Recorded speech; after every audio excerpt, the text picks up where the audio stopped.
time? It is time for us to do what we have been doing, and that time is every day. We'll know in a very short period of time, but it looks like it could be something that will be not good. Believe me, not good. I see issue with that. And again, hey.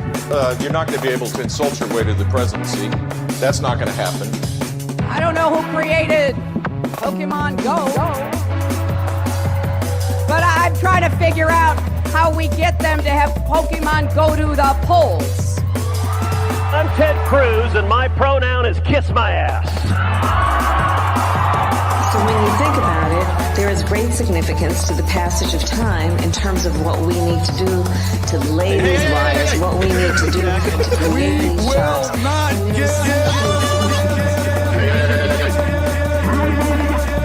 America is a nation that can be defined in a single word. I was going to put him. Not good. Believe me, not good.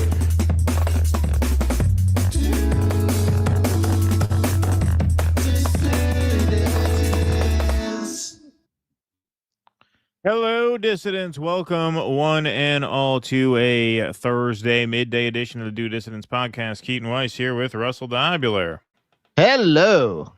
If I look a little weird, if I look a little weird, it's because my my webcam has apparently webbed its last cam. It totally died, so I'm going off the computer screen today, off the computer cam. So if I look a little yellower than usual or a little grainier than usual, that is why. Ironically, I think you should drink.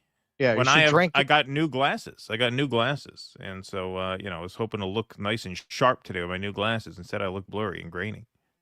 You should drink and blame the kids. Yeah, right. Exactly. Yeah. God damn it! Who touched the webcam? Yeah. Yeah. Exactly. Got to get a new webcam for Sunday. That's on the agenda. But for today, we just have to make do. So thanks everybody very much for being here. Nice crowd filing in. I saw one of the Rumble chatters ask, how do we sync up the end of the song with the end of the countdown? Well, simple video editing trick. You edit in reverse order. In other words, you line up the song to 0 on the countdown, and then you put in the songs before that song, and you build the timeline in reverse so that no matter where you start, you end at 0. See? That's a pro tip for you. Pro tip for all you aspiring editors out there. So you're going out for a big barbecue tomorrow? We are going to my father-in-law's house, and then we're going to his sister's house. They're having a function there, so that'll be something. A lot of transferring of the Weiss population. Yeah, exactly. So we are doing a little bit for tomorrow, because actually my father-in-law's birthday happens to be the 4th of July. So even if we're not in a particularly patriotic mood, which of course nowadays we're not, there's still reason to go down there. So that's what I got on the agenda for the weekend. I hope everybody's going to have some fun out there. There's a lot to celebrate. There's a lot to feel great about America now. So this should be a really, really epic July 4th. I'm sure you guys are all just beaming with pride at living in the greatest country in the world. At least you get to terrorize the cats. Yeah, that's true. That's true. The fireworks and the animal noise and all that, all the loud they don't noises. they don't like 4th of July. No, animals do not like 4th of July, and it used to not be as bad in New York, but now they legalized fireworks sales, so now it's now you got yahoos lighting fireworks. Oh, on did fire. they? Yeah. Oh yeah, there's like fireworks stands up here now. There didn't used to be that. That's fairly recent. I forget when that happened. I forget when they became legal nationwide. Probably in Trump's first term. That was probably something he took a lot of pride in. Now we get to celebrate our beautiful country in all 50 states. In my neighborhood growing up, there were 2 14-year-old girls who sold illegal fireworks out of their house. Oh yeah, I mean, people could get them if they wanted to. They were always. twins. Oh yeah, interesting. Yeah, interesting. But now they're everywhere. Now it's like something out of a mob movie. They sell fireworks in Walmart now. Yeah, exactly. They sell them in Walmart now. They sell them in Target. You can get them everywhere, and they have the roadside tents set up. All right, let's get right on started. So we got a bunch of stuff to get to today. We're leading off with some Diddy news, big news in the Diddy trial. Big news for Puffy, the artist formerly known as Puffy, not guilty on racketeering conspiracy, not guilty on sex trafficking by force, fraud, or coercion, guilty on transportation to engage in prostitution, not guilty on sex trafficking by force, fraud, or coercion, and guilty on transportation to engage in prostitution.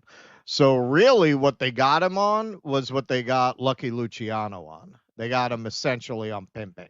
Right. They're holding him Consensual, on quote unquote, on the trafficking, Mann yeah. Act. Right, Right. on the Mann Act, transporting people for purposes of sex. But obviously the racketeering counts were the more serious counts that carried a life sentence. A lot of speculation on how he got away with this. We'll cover So basically, that from his a few joint different tour angles. with Kanye is still on in 6 years. It'll be It's the still Puffy on. Kanye You tour. know, there Yeah. are texts between them that are pretty interesting out Yeah. there. Yeah, Neil Young, I think, is going to be on that tour. Yeah, be opening up. Yeah. They're all signing up with Amazon Prime Music. Neil Young, Diddy, and Kanye tour. Hey, my.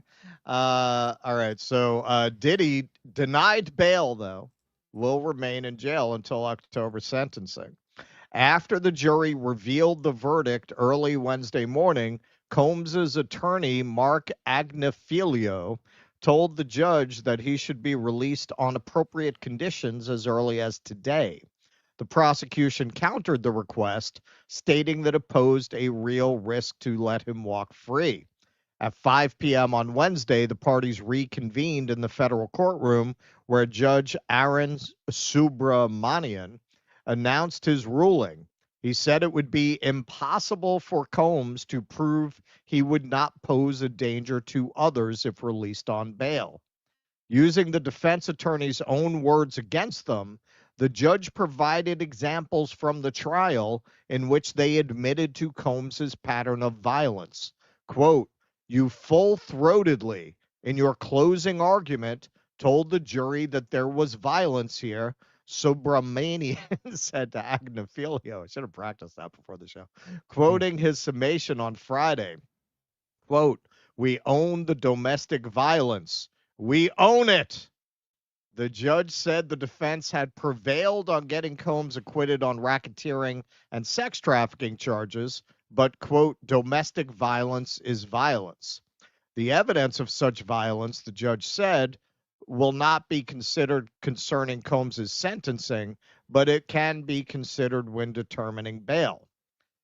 Agnifilio, in search of a glimmer of hope, told the judge that Combs had enrolled in a batterers program and went to meetings in New York before he was arrested in September 2024. Combs has been a remarkable prisoner and is working on himself, Agnifilio added. He's learning how to heal that wounded inner child. "I think we should trust him. He's not going to flee. He's been given his life back. He's going to have next chapters of his life." Arguing on behalf of the prosecution, Maureen Comey said the only thing exceptional about Combs is his wealth, his violence, and his brazenness. In fiery remarks, she reminded the judge of Combs's violence against women, which allegedly occurred as recently as June 2024, when he knew he was under a federal investigation. Quote, "There is nothing exceptional about this case except for his continued criminality," Comey said. "He's an extremely violent man with an extraordinarily dangerous temper who has shown no remorse and no regret for his multiple victims." So one of the factors perhaps in the judge's decision was the counsel for Cassie Ventura, who was really the leading witness in the case, who was involved in a relationship with Combs, who she says he kind of manipulated her and abused her and threatened her into taking part in these freak-offs. They wrote a letter to the judge saying detention is mandatory, requesting that detention be mandatory post-conviction on these charges, and Ms. Ventura believes that Mr. Combs is likely to pose a danger to the victims who testified in the case, including herself, as well as to the community. And they did the Trump sign-off, interestingly. We thank the court for its time and attention to this matter. Now, okay, fair enough. You know, there's a lot of, if you watch some of these documentaries, a lot of people have gone on the record claiming to have been sexually assaulted by Combs, both men and women. Yeah, he's I think we could safely say he's a bad dude. Those things, I think the statute of limitations had run out. That wasn't part of the trial, but I think we could safely say that he's been terrorizing people for decades. That having been said, a big part of why this case fell apart, you know, a lot of people's knee-jerk reaction is, see, you can't charge a rich, powerful man. And yeah, look, I mean, we have video of him beating up Cassie Ventura. We can't show that on YouTube, but you've probably seen it if you have even a passing interest in this case.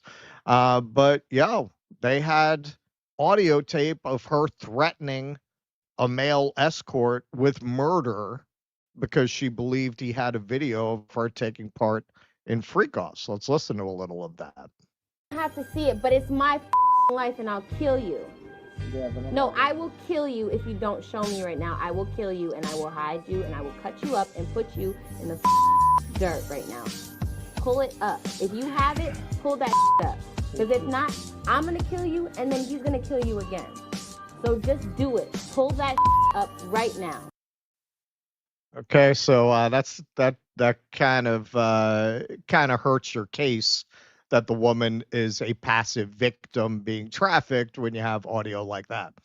Not only that, they were able to produce texts between them. She's in the blue here. So, I miss you already. That's Diddy. Me too. When do you want to freak off? LOL. She replies, LOL, I'm just going to change. I'm always ready to freak off. LOL.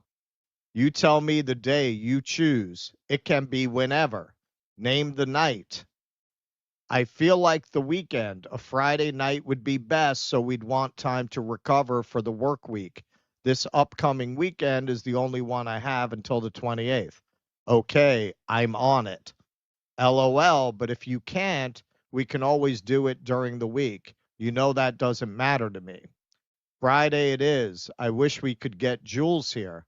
LOL, maybe we could. We don't know him that well. Diddy responds, want to call him and feel him out. She says, I can do that. So this is really why the case fell apart. And frankly, this evidence is so undermining to the case of racketeering. And an anonymous victim who also was a witness, known as Jane, had similar texts with Diddy. What's remarkable isn't that the racketeering charges fell apart with this kind of evidence. It's why the prosecutors thought that it wouldn't. Of course, the argument is that they overcharged him. Do I think that these women were both victims and perpetrators? Yeah, probably. You got this very rich, famous, well-connected guy. Is there an element of avarice in people wanting to do what he wants without necessarily him forcing them into it? Yeah, I think that's true. I think also, as we can see on the video, it's incontrovertible that he was beating her as well. But the real question is, why did the prosecutors bring those charges if they knew this evidence was out there? How did they think they would get that past a jury?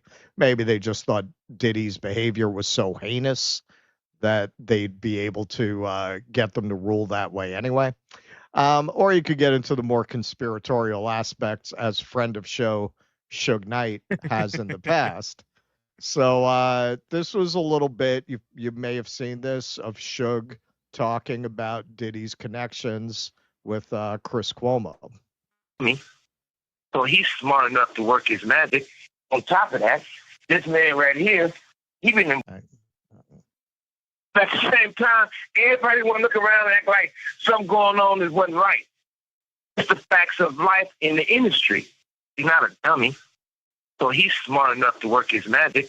On top of that, this man right here, he been involved with the FBI and most of his career. It's not like he don't have no moves.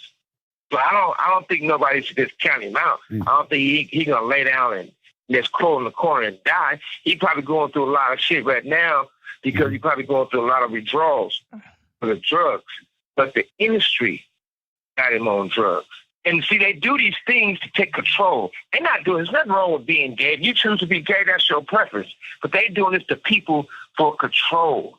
It's a power situation. All right. More recently, about a month ago, he went on with Michael Franzese, who's one of these ex-mobsters with a podcast now. Sammy the Bull has a podcast.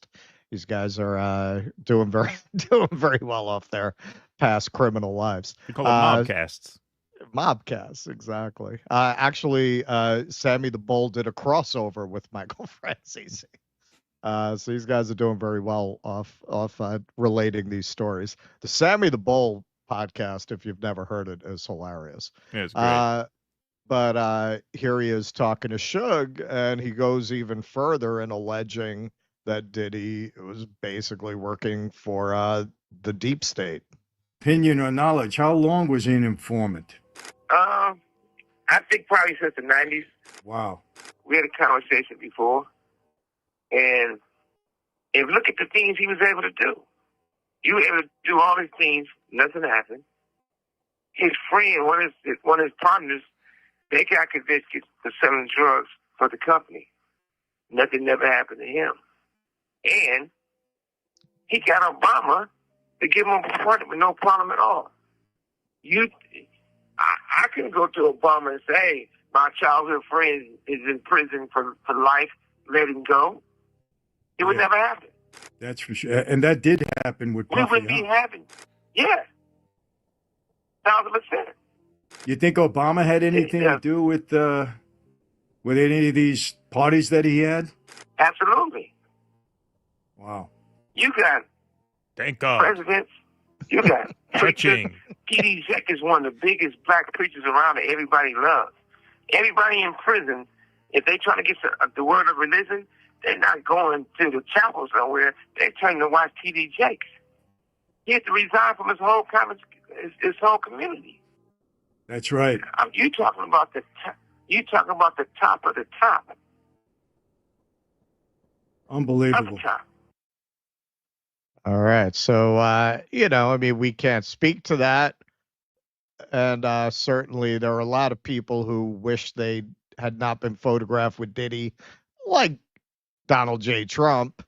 But here's a little video of Obama with Diddy in happier times. Yeah, I appreciate y'all. Thank you. and I just want to say how much I appreciate Puff Daddy for doing the kinds of work that he's doing, because he doesn't have to do this.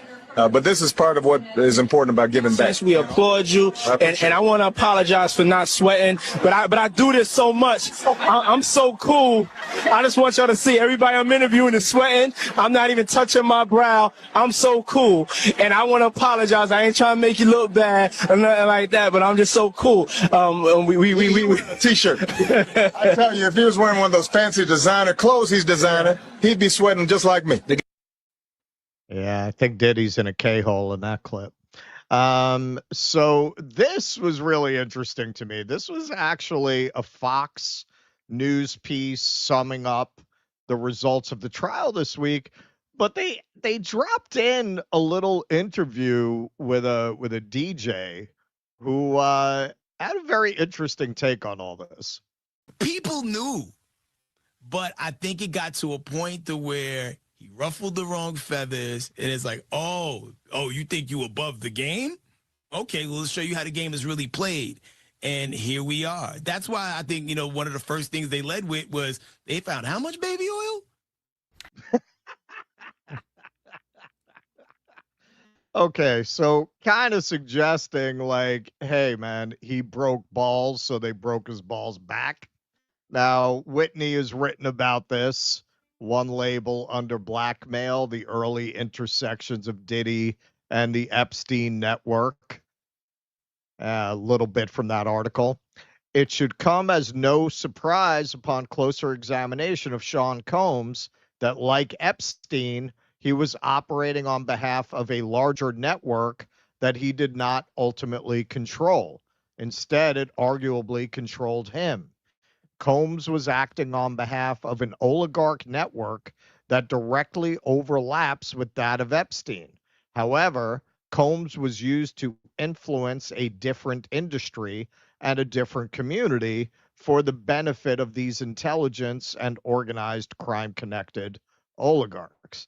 Now, obviously, we don't have access to secret files. We can't say. People who are inclined towards believing this about Diddy are interpreting this as, yeah, Suge was right.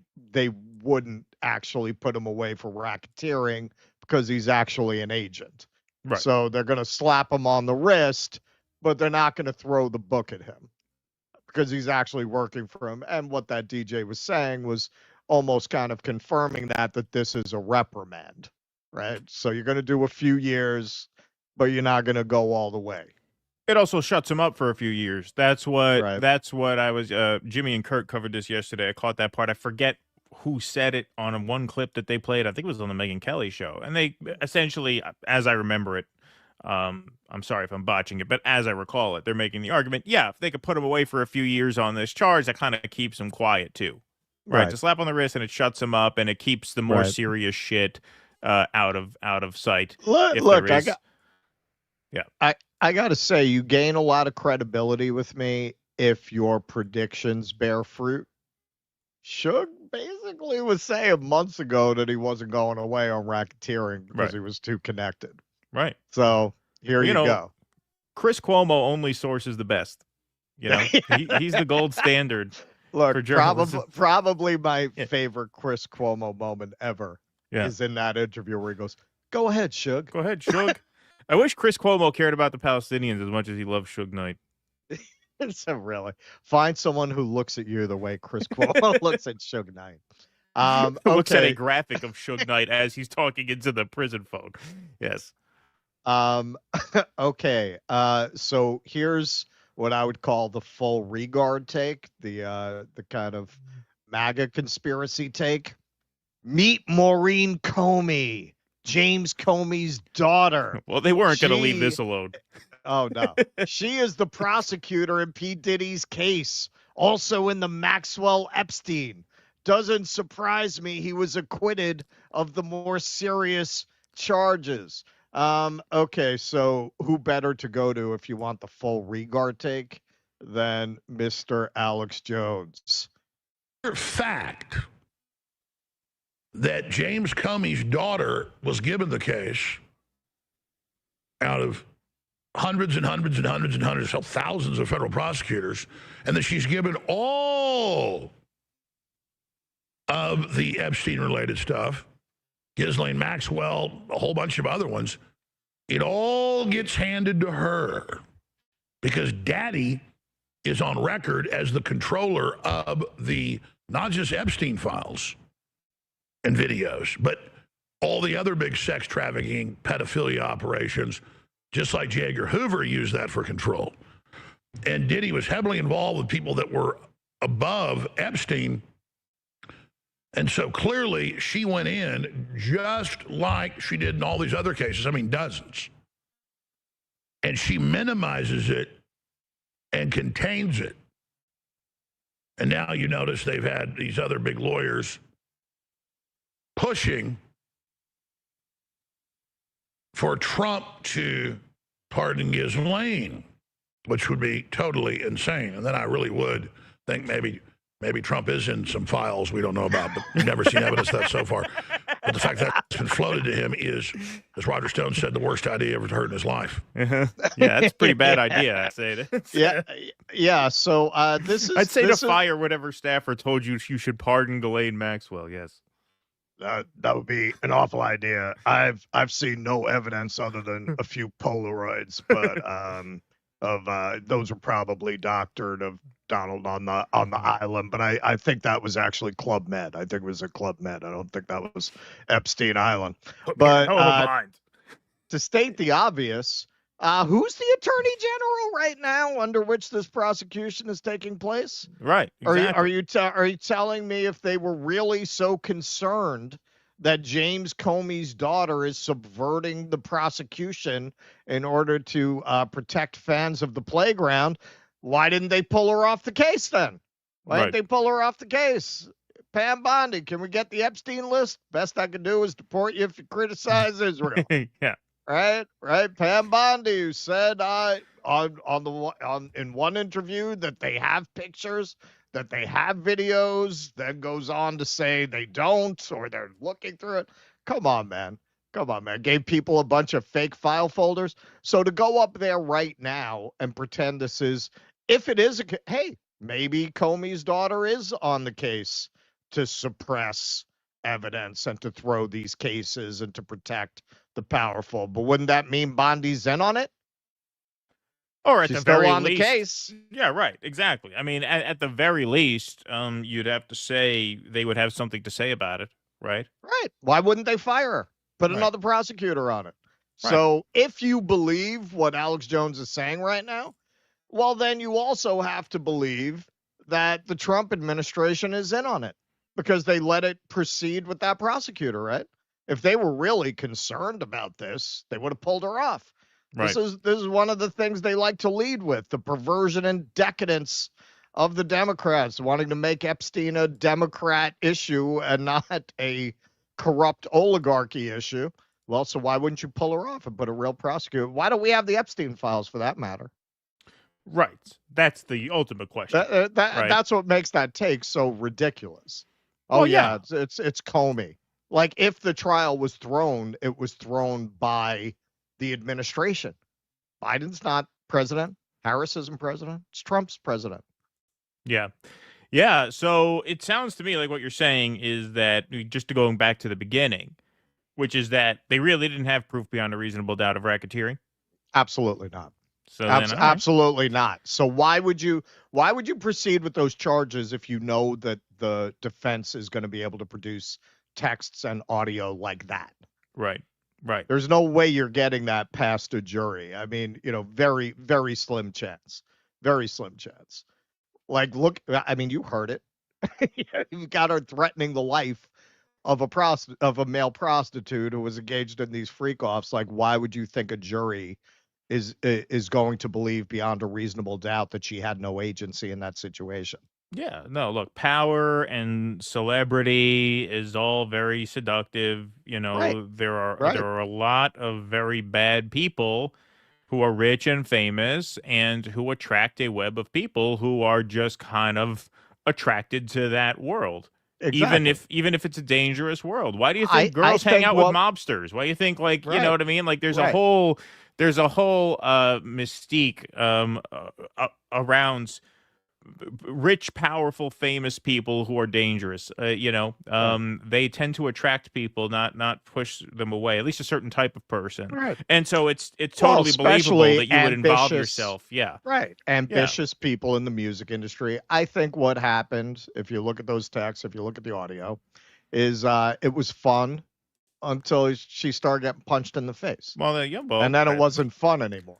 It's fun hanging around the mob until you get tasked with, hey, take this bag to the airport for me. You know what I mean? Like, this is what I mean. Like, people are drawn into these worlds, not understanding how serious shit can get when these people show their true colors, which eventually they always do. But that doesn't stop people from thinking they can have their cake and eat it too, right? I can hang out at the social club, but I'll never get hurt. That doesn't work like that. It doesn't work like that. These people are predators. That's what they do. They prey on people for a living as an MO. And it seems like Diddy was that. Seems like that was his personality. Absolutely. Yes. Absolutely. Like a violent psychopath. And very often those people can be charming. Yes. Until they're not. Yep. I mean, why do you think people move to Hollywood? And they think they're going to, I'm not saying everyone in Hollywood's like this guy or even a majority, but there's a lot of shady shit that goes on at these parties in Hollywood with a lot of drugs, a lot of very young girls. What do you think they vet up? What do you think they check IDs at the door? Come on. Like, there's a lot of crazy and bad stuff that goes on, and people are attracted to that environment. Well, until 5 minutes ago, it was celebrated. Right. Exactly. You know, you look at they did a cartoon about Bob Evans. Right. You know, I mean, Bob Evans would freaking send women to pull messages out of their privates to come to his parties. Well, look at a show like Entourage. People thought that was hilarious. Right. Oh, Bob, he's so crazy. Right. I mean, if you look at a show like Entourage, the HBO show, this buddy comedy about this world. Now, that was a comedy show, so, you know, it's fine. Like, I'm not saying they shouldn't have done it, but, you know, that exposes you to the type of world this is. Now, it was kind of a lighthearted comedy, so it didn't delve into the dark side of that. But, well, you don't think there's a dark side of that? You think you got all these young girls and drugs and older guys with a ton of money to throw at whoever they want? Well, you don't think that goes bad every now and then? You know, Often. More than every now and then? Often? Yeah, of course. Of course. So that's the verdict. A mixed bag, but looks like he'll go away for a little while, long enough to shut him up, but not long enough. A few years, yeah. Yeah. All right. Let's take some super chats and Rumble rants. We got 1,200 strong in the YouTube chat, 461 over on Rumble. Smash that like button, everybody. Smash that follow button. Hillary Hinton says, Lou Reed knew the score. Give me you're hungry, you're tired, you're poor, and I'll piss on them. That's what the statue of bigotry says. Yes. Also, we need an Alligator Alcatraz version of Crocodile Rock. Yes, good one. That's probably my favorite Lou Reed song of his solo career is Dirty Boulevard. Great song. Great song.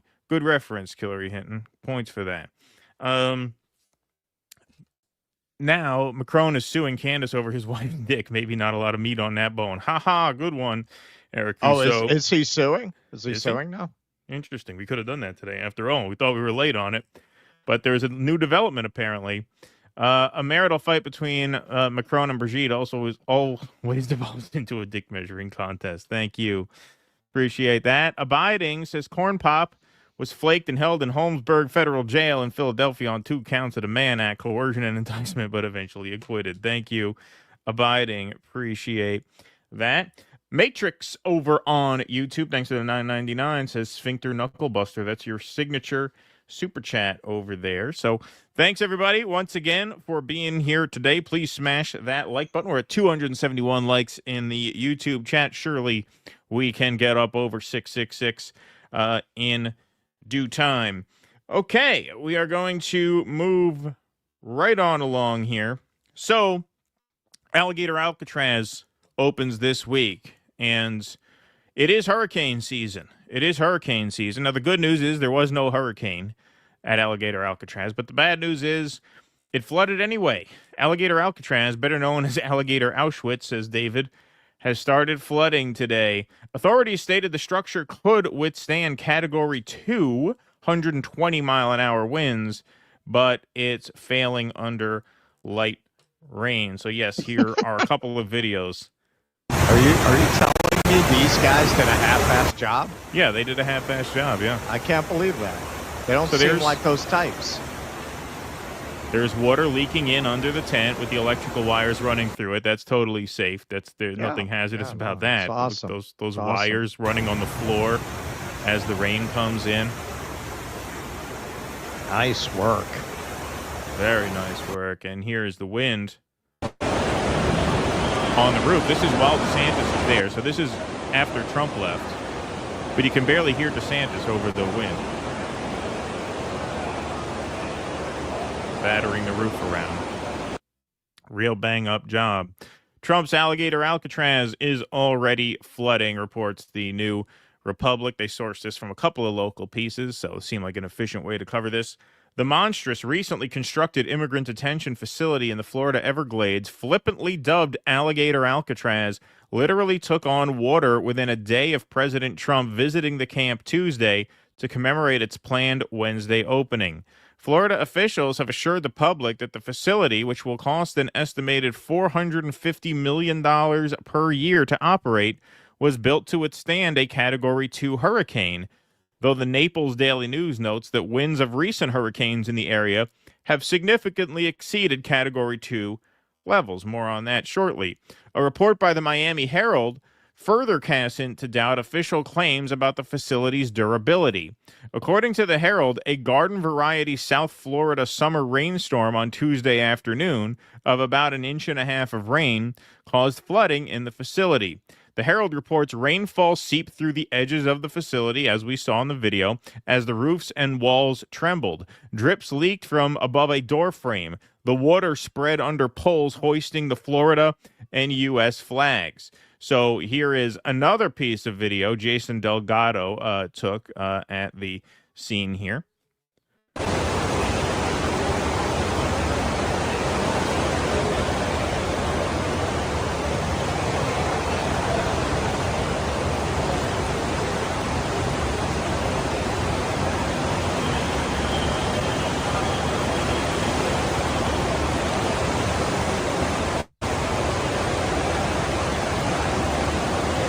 Go. Very, very nice work. Apparently, despite this, they did check in their first group of criminal aliens, as they said, last night. That was the plan as of the reporting yesterday evening, the AP. I'm assuming that went through. I have not heard otherwise, but we will have to obviously stay tuned to this story as it progresses. On Wednesday, the Florida Division of Emergency Management told the Herald that contractors overnight went back and tightened any seams at the base of the structures that allowed water intrusion during a heavy storm. Okay, so they brought in, whatever, Larry the Cable Guy to come fix it. Yeah. All right, should be clear. Yeah, that ain't going nowhere. Wow. They went back and tightened any seams at the base of the structures that allowed water intrusion during the heavy storm, claiming flooding had been minimal. Well, it was, as this said, a garden variety storm. It's the Everglades. It's Florida. It's swampland. It rains a lot. A lot. You get about 60 inches of known rainfall for it. every summer. Yeah, that's why it's a swamp. That's why the gators and the pythons live there, because it rains a lot. They get about 60 inches of rain a year. So this was essentially nothing. This was nothing. This was not even considered a minor stress test. And you have water seeping in, flowing over the fucking wiring. The news validates growing concerns about the condition of the facility, which was jury-rigged on a site known to be prone to flooding. Yes, of course. So here's the Naples Daily News. What were max winds for the 3 last major hurricanes to affect southwestern Florida? So according to the state of Florida, which take that what you will, it can withstand, that tent there can withstand hurricane category 2 force winds, which would be 120-mile-an-hour winds, which I personally doubt very much that it's capable of doing that if we saw it shaking like that under just the standard issue rainstorm. I used to work craft shows. I used to work in tents like this that were built essentially the same way. And I don't know that those would be able to sustain 120-mile-an-hour winds. Obviously, perhaps these are a bit stronger, but not if we are to take last night, or Tuesday night rather, as evidence. So let's take a look at some of the 3 last major hurricanes to affect southwestern Florida. So 2022, Hurricane Ian had top maximum sustained winds of 155 miles per hour, just shy of reaching Category 5 classification, the strongest on the Saffir-Simpson hurricane wind scale. Hurricane Helene, we all remember that last year, 2024. That was Category 4 with peak winds of 140 miles an hour. After that, Hurricane Milton reached its top intensity on October 7th, 2024, as a Category 5 hurricane with maximum sustained winds of 180 miles an hour. So by their own admission, this can sustain winds of 120 miles an hour, basically, without caving in or getting blown away. Right. Just shows you here, the last 3 hurricanes to affect this area had winds far north of 120 miles an hour. They opened this facility during hurricane season. Summer is hurricane season. So what the hell do you think is going to happen there? Of course, the reason they had to put it here is because they have to merchandise it, right? They got to merchandise it. They got to move stuff. Amazon is now selling Alligator Alcatraz merch. It's not just the Florida Republican Party, right? So when they say, the libs used to say cruelty is the point. In this case, cruelty absolutely is the point, because the whole point of doing this was to not only, as we said, manufacture consent for essentially torture, to push the boundaries of what the public will accept in terms of treatment of outgroup X, which today is the immigrant, tomorrow could be someone else, will be someone else, if past is prologue. But also, this is an organizing tool. You have Republicans raising money off of this. This is a big sort of celebrity effort here. They're making this a pop culture statement. And so I do really think that the reason they wanted to put this here was so that they can do just this. Safety be damned. What? You don't have, you can't find any other like viciously sadistic, racist red state governors in landlocked states where you can build one of these more safely? What? The governor of South Dakota wouldn't let you open one of these? The governor of Wyoming wouldn't let you open one of these, right? Kansas, you can't put something up in Kansas, has to be out here. No, the reason they want it out here is because they like the idea, as we know, we covered this on the last show. They like the idea of the immigrants surrounded by alligators. That's the point. That's the point, is to make it cool, right? Because what they're trying to do for the 100th time is manufacture consent for a police state. This is not even about the immigrants. This is about getting people on board with cruel treatment of outgroups so that they can do whatever they want to whatever outgroup they want. This big, beautiful bill gives ICE a budget that is larger than almost any other army on earth. The ICE budget for the big, beautiful bill would make it larger and better funded than the Brazilian army. Brazilian army. Which you could see right off the rip that they are, through ICE, creating a United States police force. Yes. That is going to function essentially as the crack troops of the fascist regime. It is not going to be very long before they'll say, okay, we're going to divert a certain portion of ICE agents. They'll come up with a new name for people who have this new mission. They're going to address domestic threats. And the same people who are cheering this on are going to cheer that on. Yep. You know, that's how fascism works. You break people mentally, and then you offer them a way to feel strong. And a lot of people go along with it. They're very dangerous. You know, probably Jordan Peterson never intended this to be quoted in this context, but it was a good observation. If strong men frighten you, wait until you see what weak men are capable of. This is a movement of weak men, and it is showing you what they are capable of. Yeah, send them to the alligators.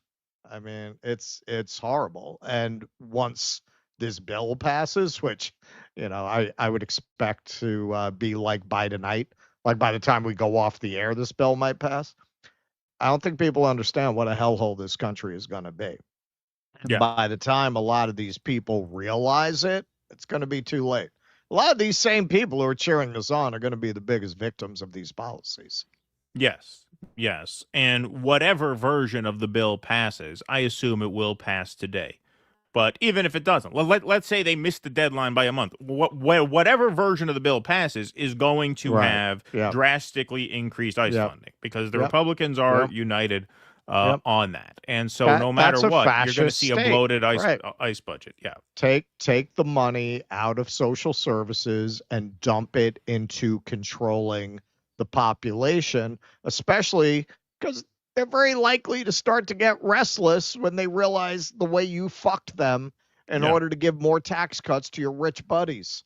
They're gonna get a little agitated. Nothing better to deal with that agitation than an enormous fascist police force that you funded with the very bill with which you took away their benefits. Yes. So it is very dark times ahead. No doubt about that. No doubt about that. This was just foreshadowing. That expat life is looking better and better. Yeah, exactly. Right. Yeah. We're gonna go to Malta. We have a whole business plan. It's gonna be called Malta's Malteds. Yeah, by the sea. By the sea. We're gonna tell the tourists that Alexander invented the malted and brought it to Malta. Yeah. There you go. That's the plan. Ryan Spence, thanks for the $5. Heard a song line yesterday that was very apt when it comes to MAGA's heartlessness. If you have hate in your heart, man, you'll take what you're given. Ah, good one. Thank you, Ryan Spence. Tiffany V says, worked at Gitmo in 2005. This bringing flashbacks big time. It was awful.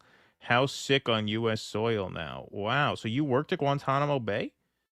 Wow. You should send us an email. Let us know what that was like if you're allowed to. I don't know if you're allowed to say more than what a $5 super chat will allow you in its character limit. But yeah, if you're allowed to tell us more about that, we'd love to hear it. So yeah, dudissidents@gmail.com. Thank you for that, Tiffany. Eric Torres, thanks for the $5. Hey guys, I'd like to recommend the Colonial Outcast podcast. They covered this too. All right. Thank you, Eric Torres. Appreciate that very much. Okay. Stoop Sign says Cassie the abused body Ventura. There you go. Federal bad boy for life informant, says Stoop Sign. Stoop Sign that says that was not baby oil. That oil was of age. How good one, Stoop Sign. Dear. Let's see here. Hey, Russell says Kilrian, when do you want to freak off? LOL. Keaton is available tomorrow night for freaking off. Brand will be bringing the eggs in his amulets. I miss freaking off with you guys. Thank you, Killer Hidden. Oh, dear. Oh, boy. See, this is what it's like. Kenman G, I would have preferred Chris Wallace interviewing Suge Knight. So, Suge, explain to me the phenomenon of freak-offs. Yes, thank you, Kenman. Appreciate that very much. When does he get out? How long is he in for, that guy? Suge Knight? I think he's in for a while. Yeah, he's got like a long-ass sentence, right? Yeah. All right, so we're gonna move right on along here to a little B part of this. This is actually a piece that one of you guys brought to our attention on the last show, and I thought I should look into it. So here's Ron DeSantis giving Steve Ducey a tour of Alligator Alcatraz, in which he claims, what are you gonna do, trudge through the swamp and dodge alligators on your way back to civilization? Here's Ron DeSantis. Country of Alcatraz. Alcatraz is surrounded by a bay. Here in the Everglades, you're actually surrounded by gators and pythons. So this is as secure as it gets. I mean, if a criminal alien were to escape from here somehow, and I don't think they will, you've got nowhere to go. I mean, what are you going to do? Trudge through the swamp and dodge alligators on the way back to 50, 60 miles just to get to civilization? Not going to happen. So not only that is it secure, it also takes this deportation mission out of the hair of our local and state law enforcement. This has no impact on Florida residents because some of that stuff can have an impact on them if it's in more populated areas. And so logistically, this really answers the call.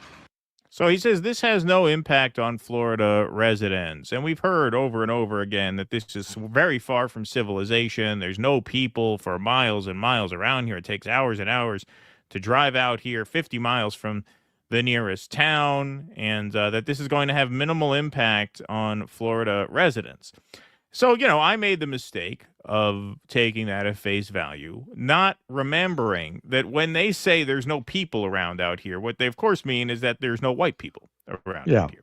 Yeah. Because actually, this is not uninhabited land. The land is not as uninhabitable as they're making it out to be. It's uninhabitable for obese trailer trash who live on Arthur Treachers and Mountain Dew, but it's not uninhabitable for the native population who are at harmony with the natural world around them. So here we're going to hear from some local natives about the inhabitants of this land and how the construction of this Alligator Alcatraz facility encroaches on them. So this is from last year. This is just some backstory on who these people are and where they live and how they live there. This was a PBS report that was clipped for TikTok. What about the misconceptions that you think the outside non-native world has with the Miccosukee tribe? Sure. I mean, the most common one, and that's why we have a village, is because they think we live in teepees. Or actually, you'd be surprised because I've done a lot of traveling through the country and people are like, oh, what are you? I always try to describe myself as a human first, and people don't like that. So when I get to describing myself as Miccosukee, it's like, oh, you're native? And sometimes you'll be like, oh, we thought you were all dead. So it's a lot of misconceptions that we have to combat. One, we're still here. One, we're still alive. And we have a different way of philosophy, the way we look at life. For example, we have gaming, but that's only so we can fund everything we're doing here as far as trying to protect the environment. It's not only our spiritual and cultural duty to protect the land that protected us, it's also our civic duty. It's actually in our Constitution. We have to conserve the land and resources for future generations. What's the best way to talk about the Miccosukees? Can we use the term Indian or Native American or Indigenous? Well, we prefer, to be known as Miccosuke. We're a sovereign nation, and that's the name that we chose to be called. Whether you call us Indian or whatever, as long as you treat us as a human, that's the main thing, because that's the thing that people often, whatever term you use, is it just a means to devalue us or just to acknowledge who we are as a people? That's more important than those terminologies in the end. Although I will say that internally, as we've been writing our history, whenever there's a reference to natives, we just put natives. We don't put Native Americans, because we were Native before we were forced to be Americans. Are some Miccosukees getting hate? And we see our world right now is so divided. Do you see that? Is that happening? And do you talk about that with some of the students as well, about how to deal with hate? Yeah, I would often have to prepare them because we are targets sometimes in Miami or Naples or surrounding communities for one reason or the other. So I'd have to prepare them for that world. In fact, I'd always tell them, when you're in the wild, and I meant like the city, because here, this saved us. This is like, we know this land. We're not in danger. You get somebody from Miami to come out here, they're freaking out about snakes or alligators or whatever. It's just part of our existence. You mean you don't lock up petty thieves and throw them to the alligators? What's wrong with you? Don't you guys believe in law and order? You don't feed your criminal aliens to the alligators? Wow. See, this is why they lost the country. We're just so more advanced than they are, aren't we? Aren't we? We heard Ron DeSantis eats chocolate pudding with his fingers. It's very unhealthy for the gators. We won't feed something like that to our alligators. Yeah. Miami, by comparison, is much more wild and untamed. So always have to prepare them for that element. The tribe and tribal members in the past were very standoffish and more contentious. And for their reasons, right? They faced a lot more adversity back then. But right now, I think we've taken a different approach to it, which is a lot of community outreach, so we can better understand each other. Because South Florida is still growing, and they're not going anywhere, and we're not going anywhere. Yeah, that seems like a nicer and more humane civilization than ours to me. Yeah. And it's right there, right where Alligator Alcatraz has just been parked. So here's the Miccosuke tribal member, same guy, Popeye, as he's known, talking to ABC News about the construction of Alligator Alcatraz and how this encroaches on the sovereignty of his land and his people. Florida officials have named Alligator Alcatraz borders the Miccosuke Reservation. Miccosuke Business Council Secretary William Osceola joins us now. William, thank you so much for talking with us. Florida officials have said that there's not much other than pythons and alligators in the area. What do you want people to know about this location? Well, if there's only pythons and alligators, I'm wondering what I'm doing in that area and what my people and my family have been doing in the area for centuries. Fair. Tell us what is there beyond what they're describing. There are about 19 traditional villages as well as our main reservation. There's also numerous gladesmen who've been there for quite a while as well. So it's not just the tribe that has a footprint in the area, but, fellow Americans. How close is this proposed detention center to your reservation, and how may this detention center impact your tribe? It's about a 20-minute drive from our reservation, but as I mentioned, there are villages right by. In fact, it's less than 100 yards down the road from one of our Panther Camp villages. Less than 100 yards down the road from one of their villages. I thought there was no civilization around for miles and miles. I thought this was a prison without a land for a land without a prison. I thought that's what this was. Apparently not. No, just like in Palestine, there are people here. There's people here that we were just never told about because I guess they don't count. I guess they count as much as the Palestinians do. No. The surrounding Native American tribes moved them in to make the project look bad. They weren't there before. Right. Exactly, yes. A village that would often take our students to go gigging to engage in traditional activities. So right now, I would say it's reminding us that we are not done trying to secure our future like we thought we were. Much of South Florida draws their drinking water from the Everglades. Should the 8 million people in the region be concerned? I would always be concerned when there's an increased presence within the Everglades itself and the Big Cypress.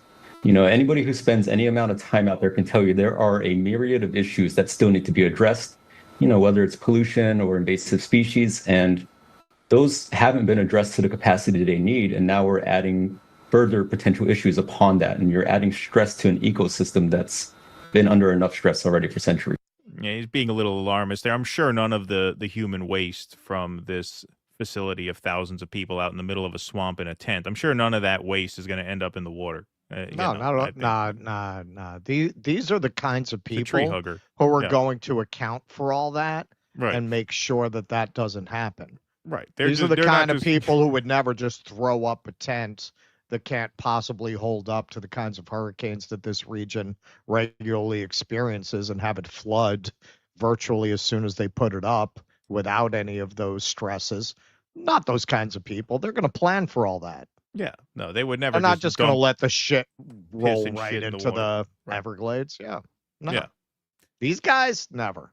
Never. But, you know, his heart is in the right place, right? Better safe than sorry, I suppose. So here's an NBC News piece. Debate over Alligator Alcatraz Detention Center, a personal one for members of the Miccosukee and Seminole tribes. The constant rumbling of passing dump trucks drowns out the once familiar chirping of birds at the family home of Mayana Osceola Hart in Everglades National Park. It's all day, all night truck noise, says the 21-year-old photographer who describes herself as part Miccosukee and part Seminole, two Florida tribes at the heart of the debate over the detention center known as Alligator Alcatraz. The homes of Miccosukee and Seminole people, as well as their ceremonial sites, surround the detention center on three sides.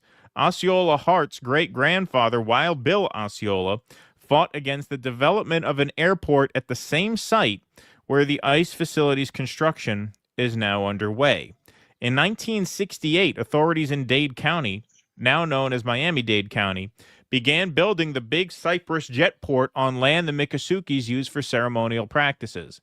The Dade County Port Authority referred to the project as the world's largest airport, with 6 runways designed to handle large jets, and officials were quoted as calling the environmental and tribal leaders who opposed it butterfly chasers. Nice. Happy 4th of July, everybody. What a great country you live in.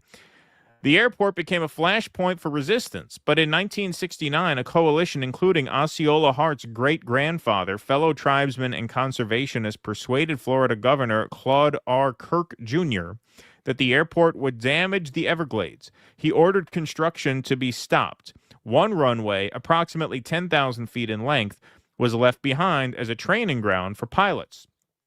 Osceola Hart is proud of her great-grandfather's efforts to stop the 1960s development, but she is disappointed the Miccosukees lost land they considered sacred. We got kicked out of ceremonial grounds, she says. Finding a safe place to live has been an ongoing battle for the tribes in Florida. Seminoles retreated into the Everglades after the Seminole Wars ended in 1858. The Miccosukees found refuge in the Everglades after development in Miami and Fort Lauderdale pushed them out of their settlements. Now, many members of the tribes live on the Big Cypress Reservation or in camps of wooden homes along Tamiami Trail on Highway 41, a road that slices the Everglades east to west and disrupts the natural flow of water from Lake Okeechobee to the park.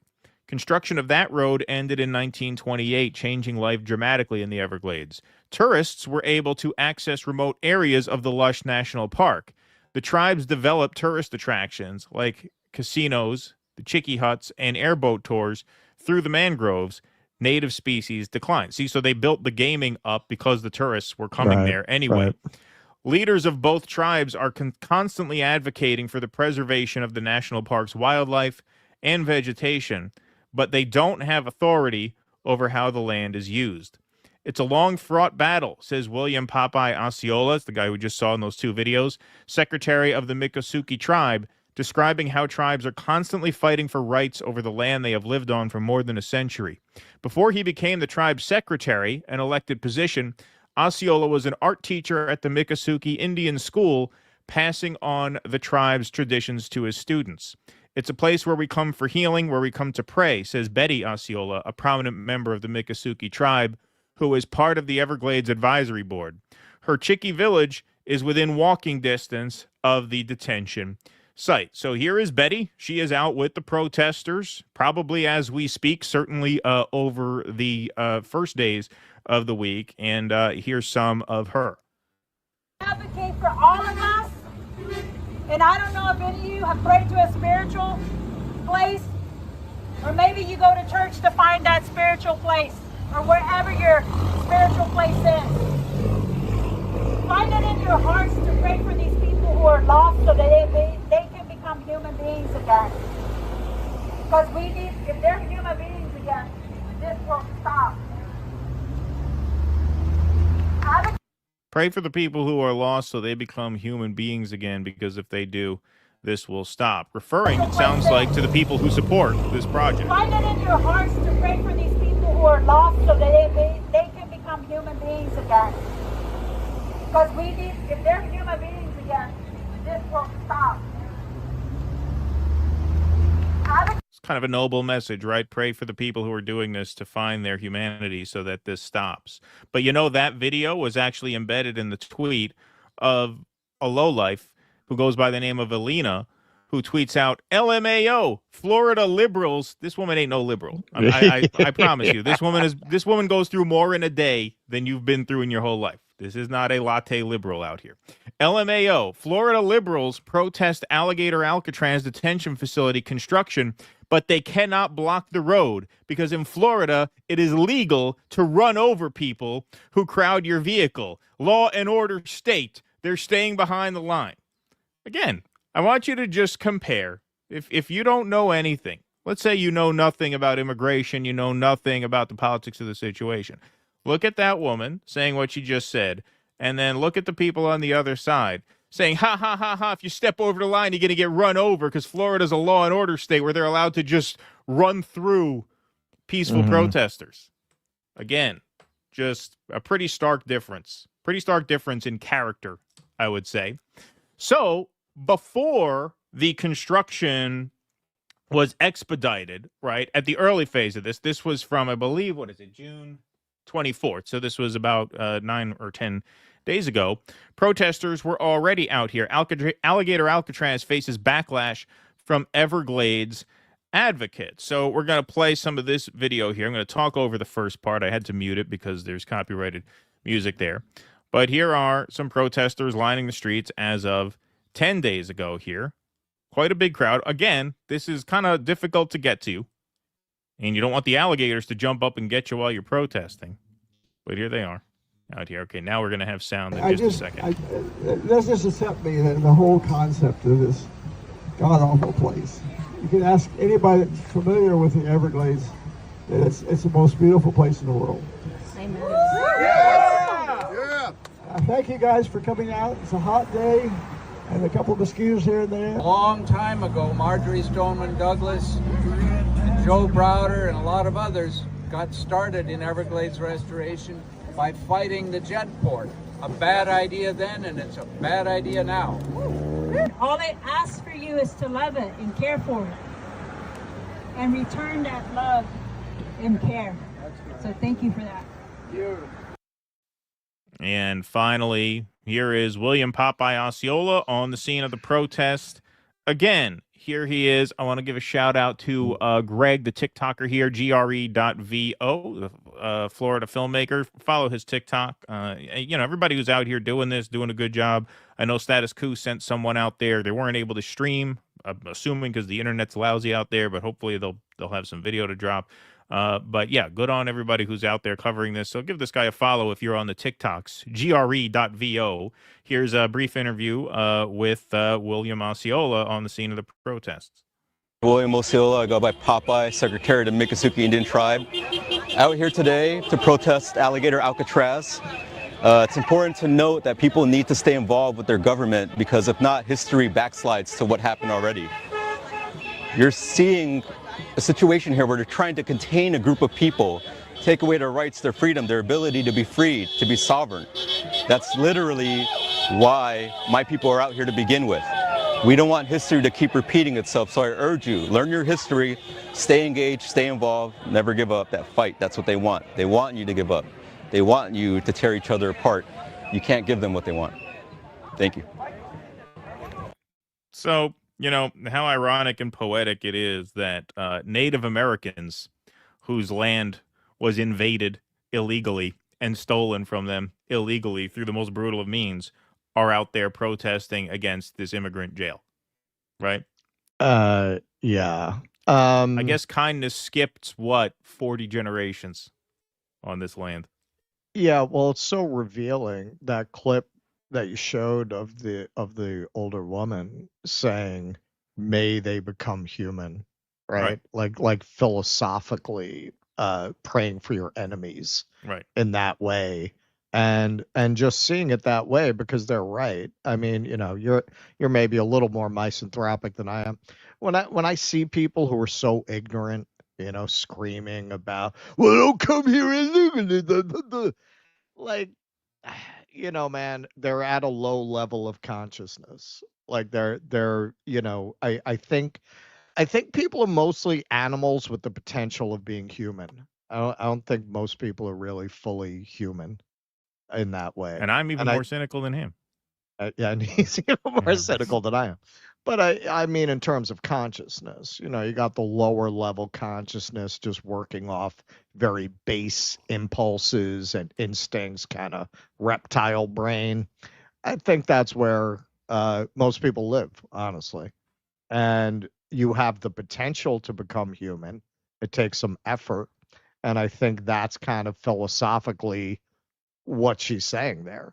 I mean, she might not mean it as broadly as I do, but I think that's basically what she's saying. Like, yeah, man, I mean, you're at a very low level of thinking to think like this. You're thinking like an animal, and I hope you become human. I mean, that's the core philosophy behind Hinduism, Buddhism, right? The idea is this practice is going to elevate your consciousness so that you become human. The culture that we have actively encourages people to be impulsive animals.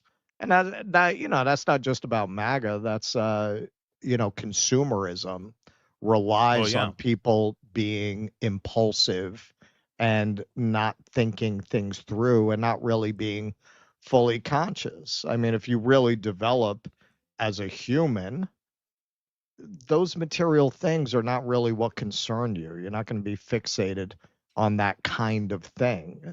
People are encouraged to be just driven by like an infant, like children, you want, oh, I want that, have to have that.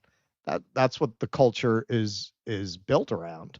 And it's not healthy. And it creates all kinds of just very warped and ugly ways of being in the world. Not just among the people who think it's a great idea to throw a bunch of people who aren't them for now into a prison in the middle of a swamp to be eaten by alligators. The whole civilization, man. It's what I always say, man. And anyone who's traveled will tell you this. As soon as you leave America, like the West has its problems generally, but America has bad juju, man. You go and as soon as you leave, everyone's nicer. It's less tense. This is just a very, very ugly society, and it's just getting worse almost every day. Well, I mean, look, what I would say is, these people, these activists are very inspiring, and yes. What I would also say is, we've been asked a lot about, hey, maybe once a week feature an activist group like this, do profiles on this, and it is important to do, and it's just something that has not. The grueling schedule of doing as many streams a week as we do has not really allowed for it. So what we are doing in a couple of weeks, we're bringing on a segment producer to help us. I won't say their name because they have a real job that I'm assuming they want to keep. But we are going to bring on some help for production with the show, which means we'll still do all the same amount of shows. Yes. But we will do other projects in addition to the show. Russ is going to focus more on video essays. I'm going to focus more on getting the sort of online magazine component up, more written works, perhaps more long-form interviews, stuff that we could really do to sort of dig deeper into these kinds of issues. You know, have this be a running story that we cover, these tribes and this struggle against this prison. You know, these are things we would like to cover often. But neither the time nor the algorithm will really allow us to do that. I mean, the fact of the matter is, if this was all we covered, we could not keep the lights on here because it just wouldn't get shown to people and no one would watch it. So, you know, that is something exciting that we have in the works. And that online magazine will be run essentially through Substack. So follow our Substack, dodissonance.substack.com. You can sign up for free. You don't have to become a paid member. If we do paid content, we'll blast the paid content out to all the member platforms. But it's a free online magazine tool and a free newsletter. So sign up. We will have that coming online by the end of the month for sure. So we could do more stuff like this as opposed to like once every couple weeks. All right. Let's move right on along here. We got Eric Torres says, eventually what we do overseas follows us home. Oh, yes, yeah. indeed. That's what Hedges always says. Of course. Ryan Spence says, Matthew Goodband was the artist name, by the way. Oh, I've not heard of that song, but I've heard of the band for sure. Dorian Marquise, thanks for the $4.99. I'm a cynical Gen X New Yorker, so I saw movies like The Running Man and Hunger Games and thought, yup, Americans are dumb enough. Thank you, Dorian. Yes, indeed. I mean, a lot of this shit is like RoboCop. Like Alligator Alcatraz is like one of those 30-second parody ads they would have had in the original RoboCop. Right. Mark the Co says it's good of DeSantis to concede that place isn't civilized. Yes, thank you. Miles Tegg says, I heard Dr. Nick from The Simpsons will head the med unit for Gator Jail to continue the quality this endeavor has shown. George R. from Australia. Thank you, George. Appreciate that. If I was unclear, I meant Alligator Alcatraz. No, you were plenty clear, Mark. Thank you for that very much.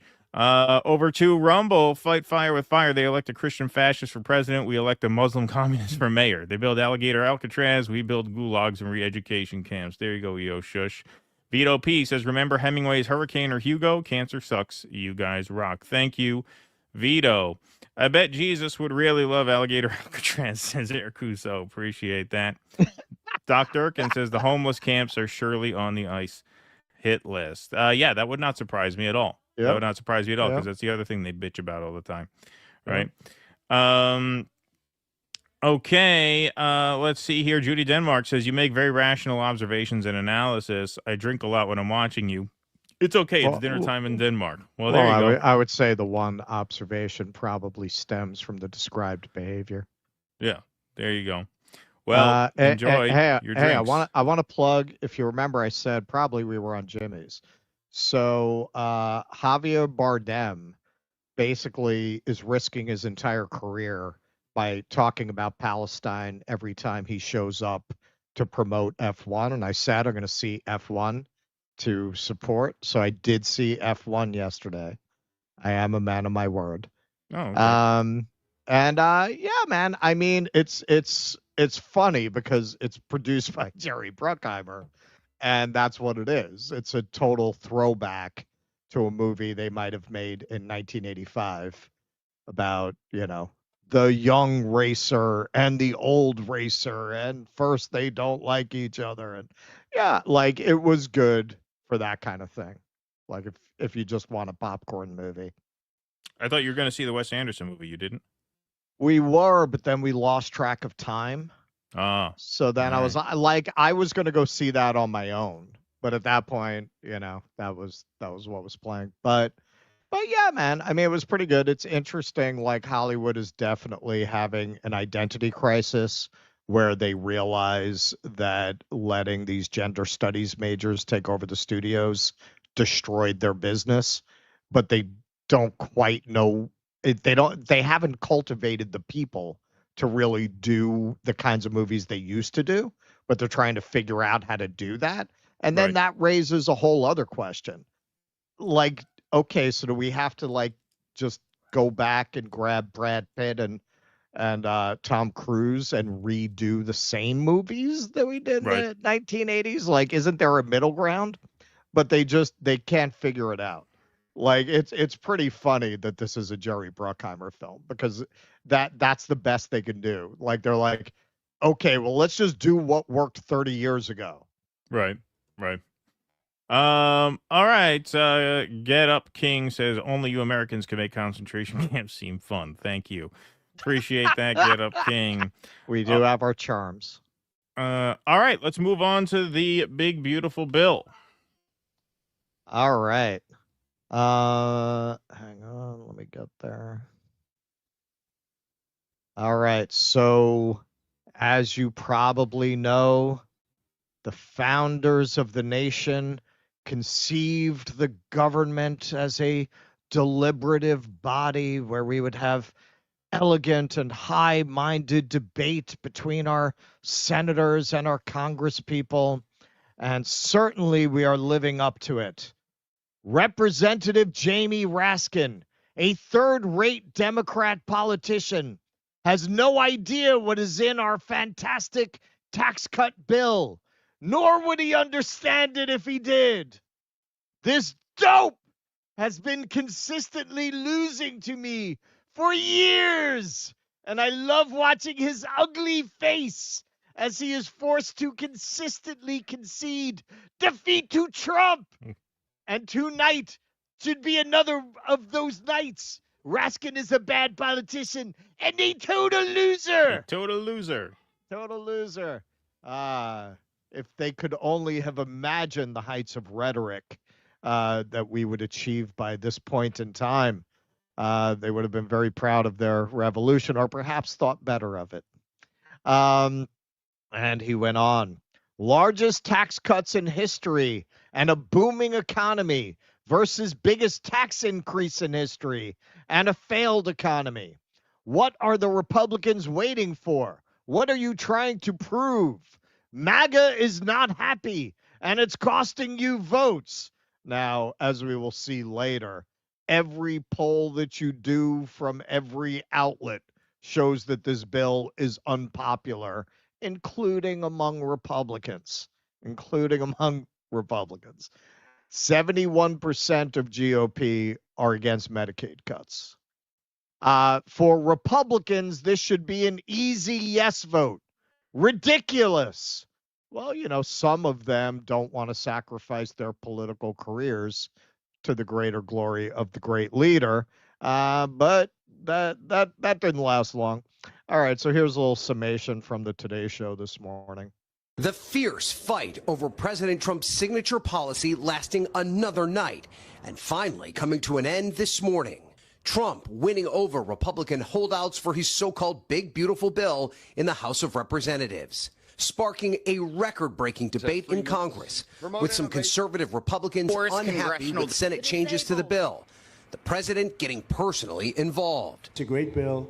There is something for everyone. Summoning the hard-right holdouts to the White House. I'm not sure if I'm going to the woodshed or not. I've been summoned by the president. While some continued to object to the bill's changes. Speaker Johnson finally getting the votes. It's been a good day. We're in a good place right now. This is the legislative process. Now set to become law, Trump's bill will make widespread changes to programs affecting millions of Americans, including changes to Medicaid and food assistance, along with extending the Trump tax cuts, eliminating taxes on tips and overtime, and funding the administration's mass deportation plan. Democrats protesting. My House Republican colleagues, have you no shame? This bill hands $4.5 trillion in tax cuts to billionaires and the biggest corporations. And saying millions will lose health insurance. Medicaid matters and it must be preserved. While Republicans take a victory lap with no questions about whether pressure from the top made a difference. Is a no vote a vote against President Trump?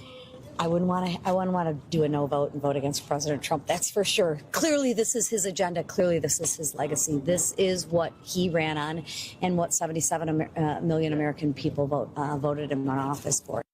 So, Ryan, this bill hasn't actually changed, really, since coming from the Senate, but the Republican holdouts here have changed. So what's behind the shift? Yeah, Laura, and that's really what made this process so difficult for Speaker Mike Johnson. He could not change the bill, so there wasn't much room to negotiate. So what conservative Republicans told me is that they wanted assurances from the White House over how the bill would be implemented and then promises as to how the administration will cut funding in the future. At the end of the day, though, and I think this is important, it seemed pretty clear that these hardcore supporters of Donald Trump had no interest in denying him the bill that he desperately wanted. And now it seems like it's on a path to be finally voted in. Laura? All right. We know you're staying on top of it. So there was a lot of talk about how these Republicans were going to make a stand. Apparently, even Thomas Massie voted to advance the bill, not for the final passage of the bill, but he voted it. There was only one Republican in the House who did not vote to advance the bill to final passage. So the poster here says, they said the bill was horrible and swore they'd never vote for it. In the end, they all folded because in today's Republican Party, the only thing that matters is doing whatever dear leader Trump orders. Hey, man, if the shoe fits. Now, we do have a couple of interviews with some of these Republicans who clearly don't like the bill, explaining why they voted for it. So here's Ryan Zinke essentially trashing this whole bill by way of endorsing it. Probably has too much salt, not enough pepper. There's some small gambling issues in it that can be corrected, but I don't think that this is the vehicle to correct it. Overall, there's no poison pills in it. If you're a fiscal hawk on one side, you know you're probably not satisfied. If you're moderate on the other side, you're not satisfied. Right. So overall, I think this is the best we can do at the moment. Best you can do it. Rousing endorsement for the bill that he voted for. Ralph Norman, this is even better, and this gives you some insight into part of how Trump got them to flip. It looks like he called these people to the Oval Office and told them, yeah, don't worry, I'll take care of that with an executive order. Don't worry, this is just temporary. Yeah, I don't like that either. I'll take care of it later. What I don't understand is you had a view that was negative about this bill yesterday. Is there something different about the bill today? Yeah, it is. We met with President Trump, and you know he did a masterful job of laying out how we could improve it, how he could use, as his chief executive office, use things to make the bill better. So there's going to be there are big distinctions between. I guess what I'm trying to understand is the bill that was sent from the Senate back to you is fundamentally different from yesterday to today, because then the Senate would have to. Different. No, it's we accepted the bill as is. What's different is President Trump is going to use his powers to, like on the subsidies, to make sure that a lot of these subsidies won't remain in effect, you know, from here on out. And I see. So weren't these guys screaming their heads off about executive orders and how that was unconstitutional to govern by executive order? He's basically saying he voted for it on the grounds that Trump promised not to enforce some of its provisions via executive order. Okay. Well, not all Republicans were such sour warriors. Some of them were very happy warriors. Here's Nancy Mace, just absolutely giddy about taking Medicaid away from 17 million people. Made it. What time is it? 9 o'clock? 8:45? 8:52. We made it an hour to go to the vote. She is. That's the happiest I've seen her since they banned trans people from the bathrooms. Yeah. So here's Marionette Miller Meeks explaining how, you know, this is only fair because now 55-year-olds won't be working to support other people or something. Very popular. Also, if you're an able-bodied adult, an adult without disabilities, with no dependent children under age 18, the vast majority of Americans, and certainly Iowans, think that you ought to work if you want free stuff. If you choose not to work, then that is your choice. You need to take some responsibility for yourself instead of asking your 55-year-old neighbor to continue working so you can get free stuff. If you're disabled, you will be covered. And I think this is a lot of fear mongering. We've heard that repetitively. And as we know, Minority Leader Jeffries has a voice that will lull you to sleep. So it's been a very long night. Dawn is upon us. It's a dawn of a new day in America. Dawn of a new day. Carolyn Levitt, anyone who votes against the one big beautiful bill is voting against no tax on tips, no tax on overtime, no tax on Social Security. So this got community noted. The one big beautiful bill does not fully eliminate taxes on tips, overtime, or Social Security as claimed. It offers limited deductions with caps, e.g. $25,000 for tips, $12,500 for overtime, and excludes high earners with no provision to remove taxes on Social Security. I didn't know that because they hit that talking point so much. I thought they cut taxes on Social Security. According to this, they didn't. J.D. Vance, watching out for his constituents. The thing that will bankrupt this country more than any other policy is flooding the country with illegal immigration and then giving those migrants generous benefits. The one big beautiful bill fixes this problem, and therefore it must pass. Everything else, the CBO score, the proper baseline, the minutia of the Medicaid policy is immaterial compared to the ICE money and the immigration enforcement provisions. You understand? That's what the migrants are for. They are using that scapegoat to keep you distracted from the fact that they just took away health care and nutrition benefits for millions of people to give a tax cut to a wealthy class that's never done better in history. Yep. In history. You got pharaohs looking at us right now like, yeah, that's a little unequal there, guys. Yeah. You got to fix that shit. Yeah, watching out for his people, man. David Sirota tweeted this out. Hillbilly elegy. Trump budget bill would slash Medicaid. How it would affect Ohio. As many as 500,000 Ohioans could lose Medicaid coverage under legislation that aims to enact President Donald Trump's agenda. It's democracy for you, man. The representing his state, right? Isn't he a Catholic? He's a Catholic too, right? Isn't he a Catholic? Who is one of the nation's biggest opponents of the big, beautiful bill? Pope Leo and the Catholic Church. 20 bishops called President Trump's cuts to Medicaid and food stamps an affront to the dignity of human life. You see, these people, they just use all that religion for a show. It's just a show. They don't believe it. How could you possibly believe in the teachings of Jesus and support a bill that takes away health care, support brutalizing migrants, sticking them in an alligator-infested swamp? What kind of adherent to the teachings of Jesus Christ could possibly support something like that? But didn't Jesus speak about the disgusting hypocrites that would invoke his name? Got that right. Yes. Elon here, not crazy about this bill, as you might have heard. This was actually a response to J.D. Vance. Turning off the massive money magnet for illegals is important. Well, start with you. He's illegal.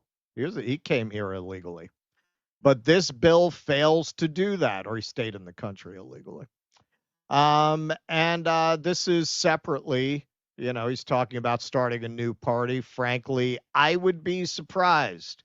I would be surprised because his whole business, just yesterday, Tesla put out a new report. Again, 14% sales drop on Tesla year over year.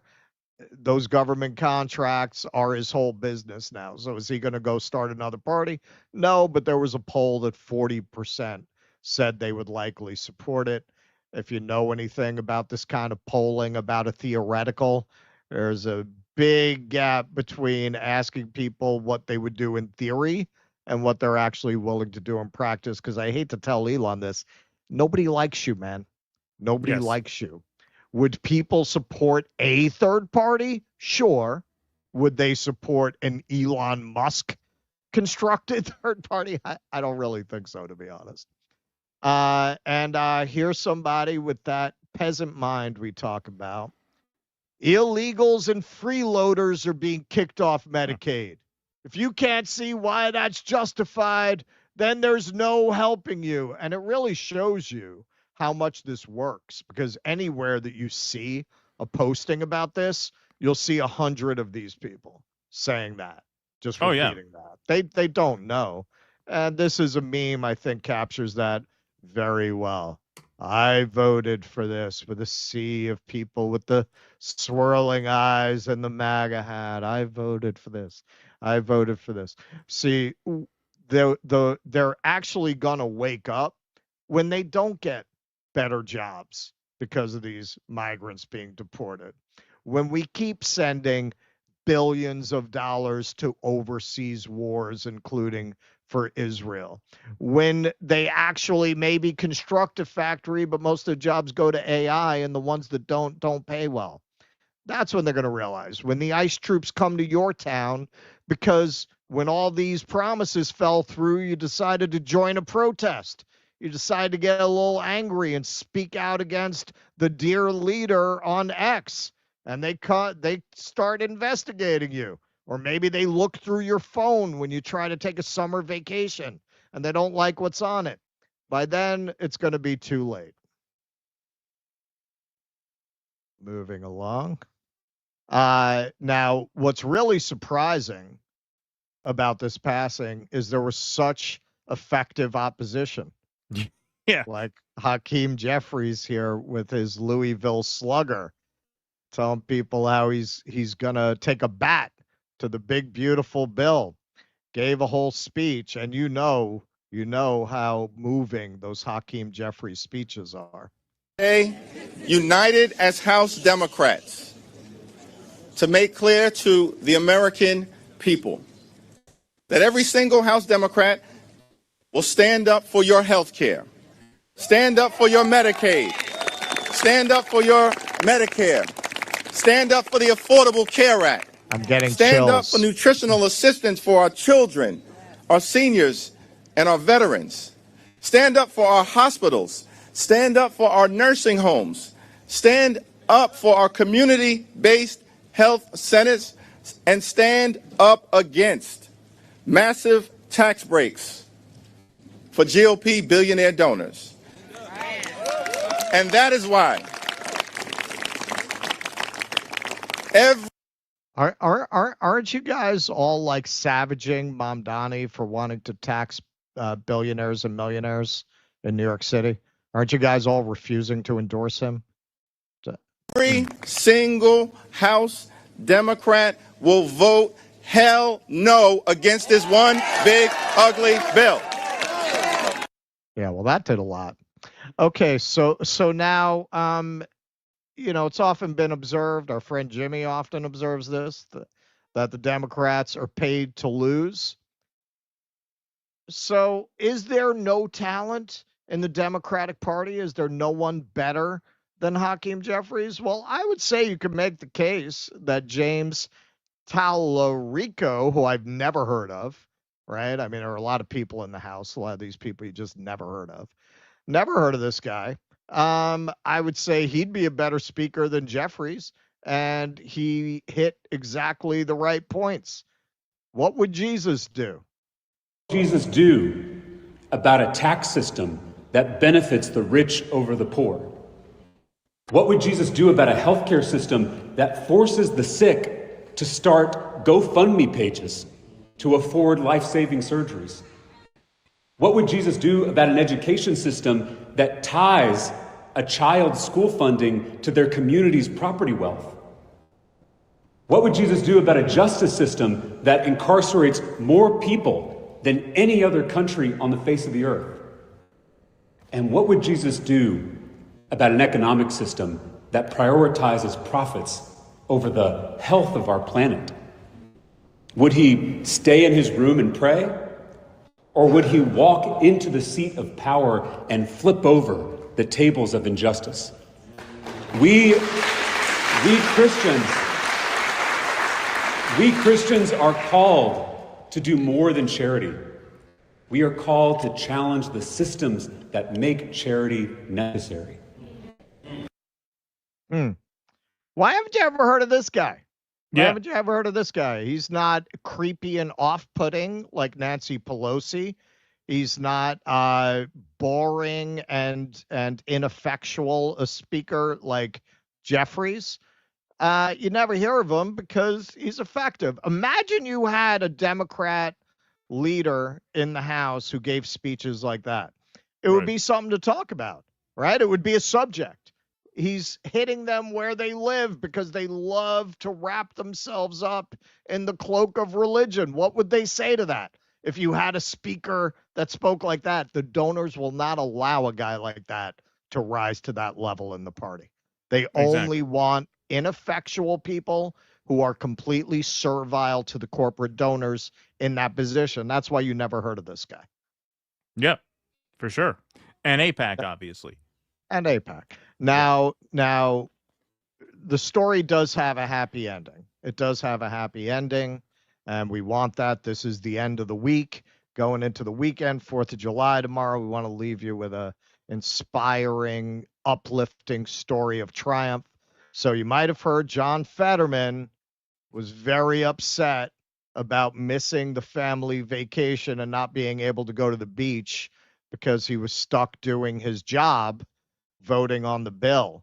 Very upset that they were making them read through the bill, and Schumer made them read over 900 pages, vote on over 20 amendments. He was very upset about this, but the story does have a happy ending. Look, as 17 million people were about to lose their health care in the House, he thought this would be the best thing to tell people about. Date night with my best girl on a drive into the valley and for dinner at Alarma Tavern in Washington County. I guess so. Is that? Yeah. Seriously awesome, 5 stars. So, hey, man, it all worked out for John Fetterman. So, you can comfort yourself with that when your children are screaming for food. Yeah, it's 5 o'clock somewhere. I made it. Good news. 5 o'clock. I finally got to go home. Yeah. Wow, what a statesman! What a statesman that guy is. Look, it's a nightmare as of this moment. Jeffries just apparently wrapped up a record-long 8-hour speech on the House floor, and now it's moving to a vote. And the fact that Massey voted to push this through is terrible. I mean, why would you vote to push it through? Why wouldn't you just stop it? Yeah. Right. Yeah. I mean, why? Why? I think it's going to pass. Like they're primarying you anyway. Yeah, they're primarying you anyway. I mean, the only possible way I would say to vote to push it through is if it was maybe, I don't know, was it going through anyway? He was 219. See, the Democrats, there are a lot of Democrats aren't there a few Democrats who are dead?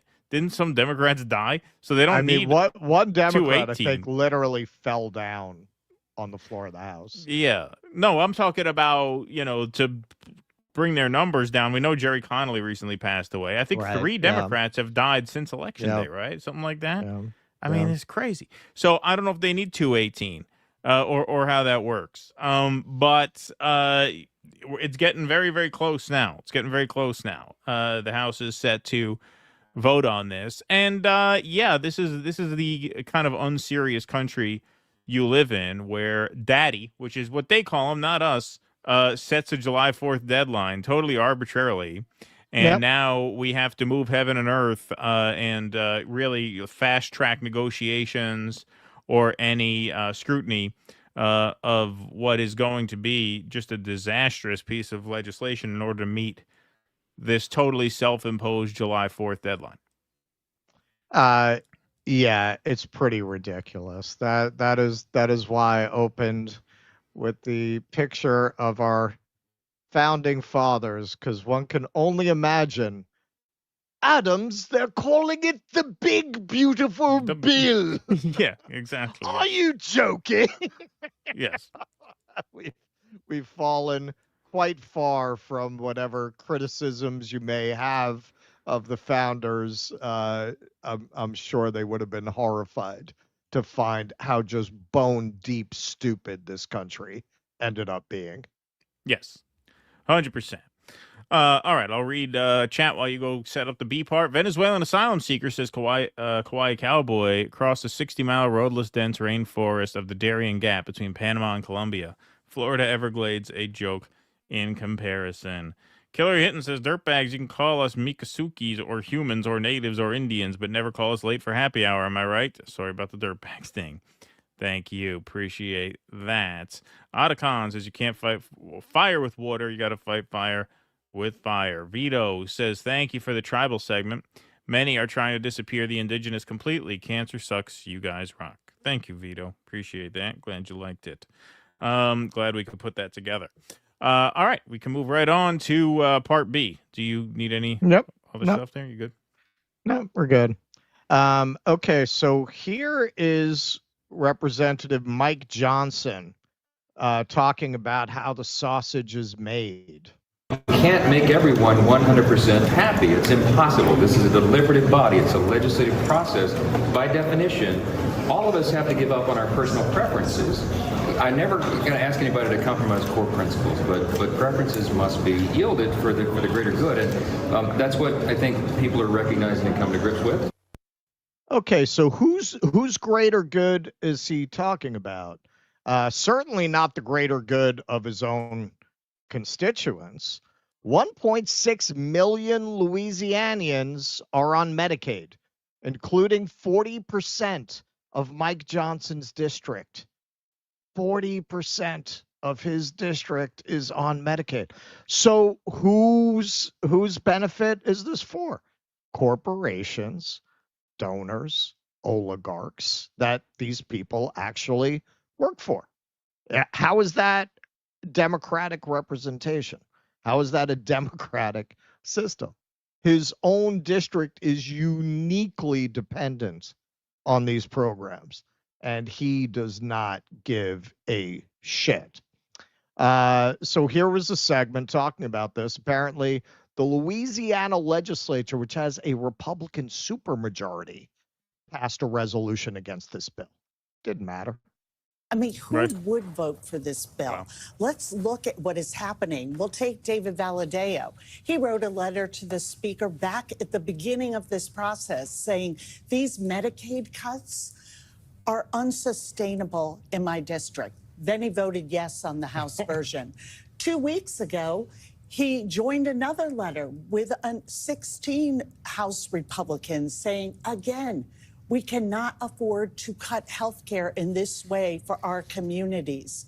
And we will see tonight, I'm afraid, that once again, they're going to vote yes, because the fear of Donald Trump is overriding what's the right thing to do for the people they represent. And let's look at Louisiana. Louisiana's state legislature passed a resolution condemning this bill because of the impact on Medicaid. In Speaker Johnson's district, 40% of Louisianians are on Medicaid in his own district. Louisiana is a supermajority Republican. This is not easy to write off as some woke institution that they don't believe in. They are telling us what the American people are telling us, that this is not the right thing to do.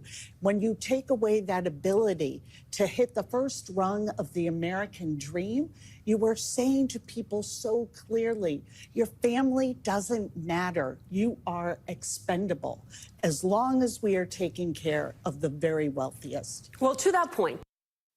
So More Perfect Union, which if you haven't checked them out, check them out. They have a great channel. They sent a camera crew down to Johnson's district and interviewed people about what these cuts would mean to them. Impact because that's all we got right now. I have some possibly terminal illnesses, and I've had to postpone it waiting for Medicaid. And I'm sitting here literally just trying to survive. I wouldn't have no coverage at all. My grandchildren wouldn't have any coverage. My daughter wouldn't have any coverage. And we can't just go to the doctor as needed. I'm curious if you could say something to Representative Johnson about cutting Medicaid, what you might say to him. Well, Speaker Johnson, I can only say this. If you ain't had the shoes on your feet to see what it feels to be like under these conditions, then you won't never know it. Come out here and stay a little while. Part of that bill would also give tax breaks to the richest 5%. So billionaires would pay less in taxes. How do you feel about that? It's basically let's keep the rich rich and the poor poor. They have the money to pay for it. So why would you make them pay less? They're going to stay a billionaire, and then we still going to be poor. Yep. Exactly. Exactly. So who's for this? Who's for this? 55% of Republicans, at least, are against spending cuts. Other polls go as high as 71%. Independents, 79%. Democrats, 95%. Average in that particular poll, all adults, 76%. Is that an outlier? Do you support Trump's big, beautiful bill? No, 50%. Yes, 30%. Well, again, is that an outlier? Is that a junk poll? Pew, 49-29. KFF, 64-35. Quinnipiac, 53-27. WAPO, 42-23. Fox, 59-38. How is that a democracy? In what way are you living in a democracy when people overwhelmingly, even members of the party that is pushing this bill through, are overwhelmingly against it? When you have a Speaker of the House whose district is uniquely dependent on the programs that will be cut by this bill, who's talking about how we have to consider the common good, completely ignoring his constituents when he talks about the common good. What's the common good? The politicking of it, not doing relational harm, as AOC famously called it once, the politicking that goes on in Congress, the donors. I mean, clearly, that's really what this is about.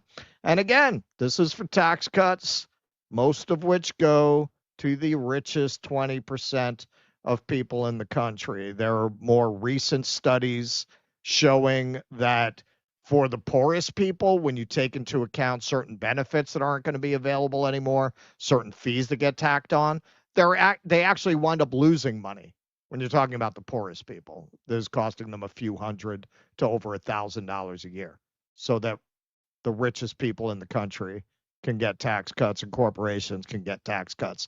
Now, you might remember, this is 2014.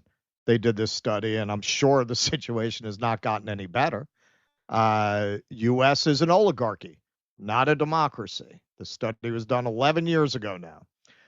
The U.S. is dominated by a rich and powerful elite. So concludes a recent study by Princeton University professor Martin Gilens and Northwestern University professor Benjamin Page.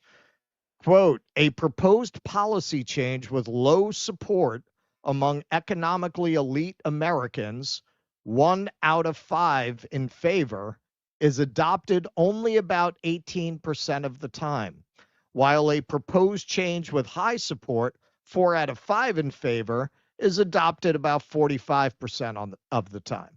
On the other hand, when a majority of citizens disagrees with economic elites and or with organized interests, they generally lose. Moreover, because of the strong status quo bias built into the U.S. political system, even when fairly large majorities of Americans favor policy change, they generally do not get it. And just to close out with a meme that sums up your situation, 8 men have more money than 4 billion people combined. A single mom using food stamps isn't the problem.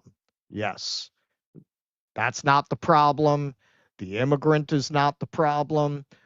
They need the immigrant in order to convince you that that is the problem. They have to, in some way, explain why your life sucks. They have to explain why your life keeps getting worse, why you can't live the life that your parents, that your grandparents lived. They got to blame somebody. They got to blame somebody. You can't have you blaming them. That's dangerous. They need the immigrants. This is always the case in fascist systems. They need a scapegoat because they are not actually going to improve your life. And their efforts have to be directed towards keeping you from blaming them for that. They need a group. It doesn't matter what the group is. They need a group. The immigrants are the group. You saw that with J.D. Vance. What does he say? This is something that's going to devastate a lot of his own constituents. The Medicaid, that's nothing. That's nothing. That's irrelevant if we don't get all these immigrants out. We'll do a story on this maybe Sunday. You've had one after the other, Zuckerberg, all of these CEOs coming out. They're salivating about replacing humans with AI. They're salivating about it. What jobs do you think there are going to be? They're going to keep you focused on these immigrants while they cut your social benefits, put that money into building up a United States police force that they can use against the population once the trap is really shut and they realize that all these jobs are not going to be coming. And right as they get rid of these immigrants, they're bringing in AI. When by the time you realize what they've done to you, they're going to be locked and loaded, man. They're going to have what is ICE going to be one of the world's largest militaries? Yes, it'll be one of the world's largest military-like bodies. It will have more funding than the Brazilian army. Yeah, and you know you have to look with frustration upon this because it apparently takes a bottoming out like this to get people to wake up to this stuff. It's just incredible how much this stuff just works on people until it's too late. You can always get people pissed off about trans sports and immigration. And in 2004 was gay marriage. You had the Iraq War going on, and they made the election a referendum on gay marriage. It's just really, really pathetic. And it is a function of, capital swallowing every institution, right? When you flood enough money into propagandizing people, you can do it. And that's what's happened here. I mean, the polling on this bill is horrible, but Donald Trump won the election. He won all the swing states. He won all the popular vote. This is what people voted for, whether they know it or not, whether they knew it or not at the time. This is what they voted for, and they really should have known it at the time. There was really no reason to think they would do anything but this. And so, the polling on these policies are not popular, but Donald Trump can say with truth that he won the election, he won the popular vote, he won the mandate, and this is the mandate, and now you're going to feel it. Now, with numbers that bad, where you have 79% of independents against this bill, you are handing the Democrats all the messaging they need. If you had a remotely competent opposition, the midterms would be that's the F. A complete landslide at this point. No, but I'm saying if you had a remotely competent opposition, it would be a total landslide. Even with an incompetent opposition, I think they are looking at some pretty nasty results, under the assumption that we have free and fair midterms, which James Carville just said, hey, I don't know if that's a given. And, take whatever he says with a grain of salt, obviously. But look, they are just going all in. This is their opening to do this. They've always wanted to do this. They are willing to deal with whatever the electoral fallout is. I think it will be bad no matter what. If the Democrats can actually message on Medicare and Medicaid, it could be potentially devastating, because one thing that's been proven over and over again is fucking with people's health care is political poison. It is poison. Mm-hmm. Nobody gets away with that. When Obama tried it, he paid a huge price for it. When Trump tried it the first time, he paid a huge price for it. Even though they didn't succeed in repealing Obamacare, they scared everybody enough to cause, a pretty substantial blue wave in 2018. This is something that is so existential for people and so personally affects not just them, but their families. especially kids who need to go to the doctor a lot. You fuck with people's health care, you always pay a price at the polls for it. Always. That is science at this point. Yeah. I think it's very rare that I will agree with James Carville, but in this particular case, yeah, I don't see any reason to think you're going to have fair elections in the midterm with this crew. We are seeing a fascist takeover of the country. People who are still trying to pretend that is, Trump derangement syndrome. All right. I mean, I don't think history is going to be very kind to people who tried to say that was going too far or that rhetoric was over the top. Look, man, we didn't say that in the first term because it wasn't appropriate to say that in the first term. Right. It just didn't match that rhetoric. This does. What do you call cutting everybody's Medicaid and everybody's nutrition support at the same time that you're pouring billions of dollars into building up a national police force? Right. What do you call it when you're putting an alligator dungeon in the middle of the Florida Everglades? When you're deporting, there was just a story. There's so many of these stories. We don't even have time to get to all of them. There's a guy they sent to seek out they can't find now. Right. They don't know where he is. That is fascism. It is not over the top to call that fascism. This has not been a democracy for a long time. As I said, that study is from 11 years ago.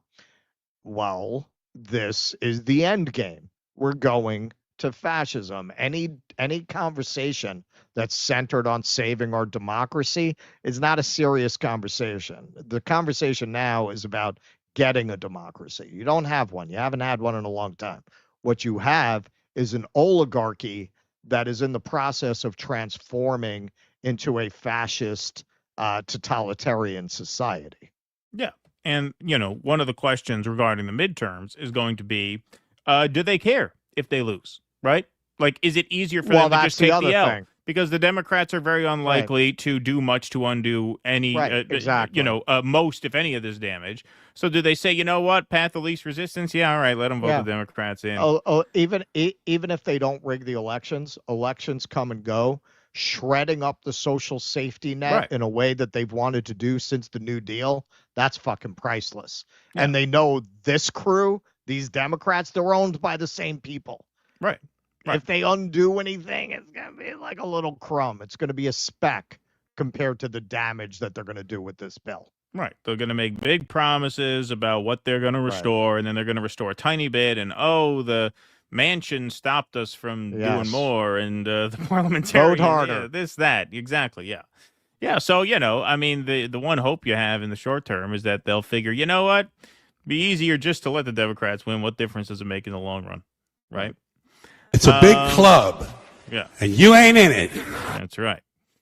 All right. B Daily at work. Listen, man, the way Russ says it before delivering a rant belongs on a DD t-shirt. Still waiting for the scumbag, douchebag, tote bag, too. That's actually well, we got to do some peasant mind merch. Oh yeah, the peasant mind. Yeah, that would be a good one. Absolutely.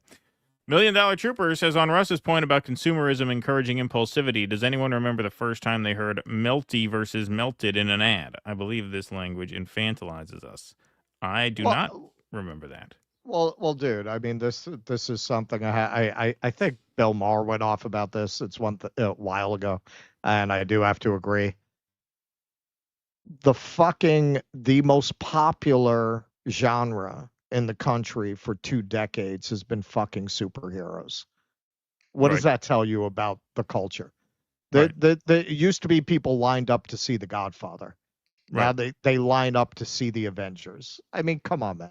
I'm a nerd. Like, I grew up reading comic books. I enjoyed seeing those movies.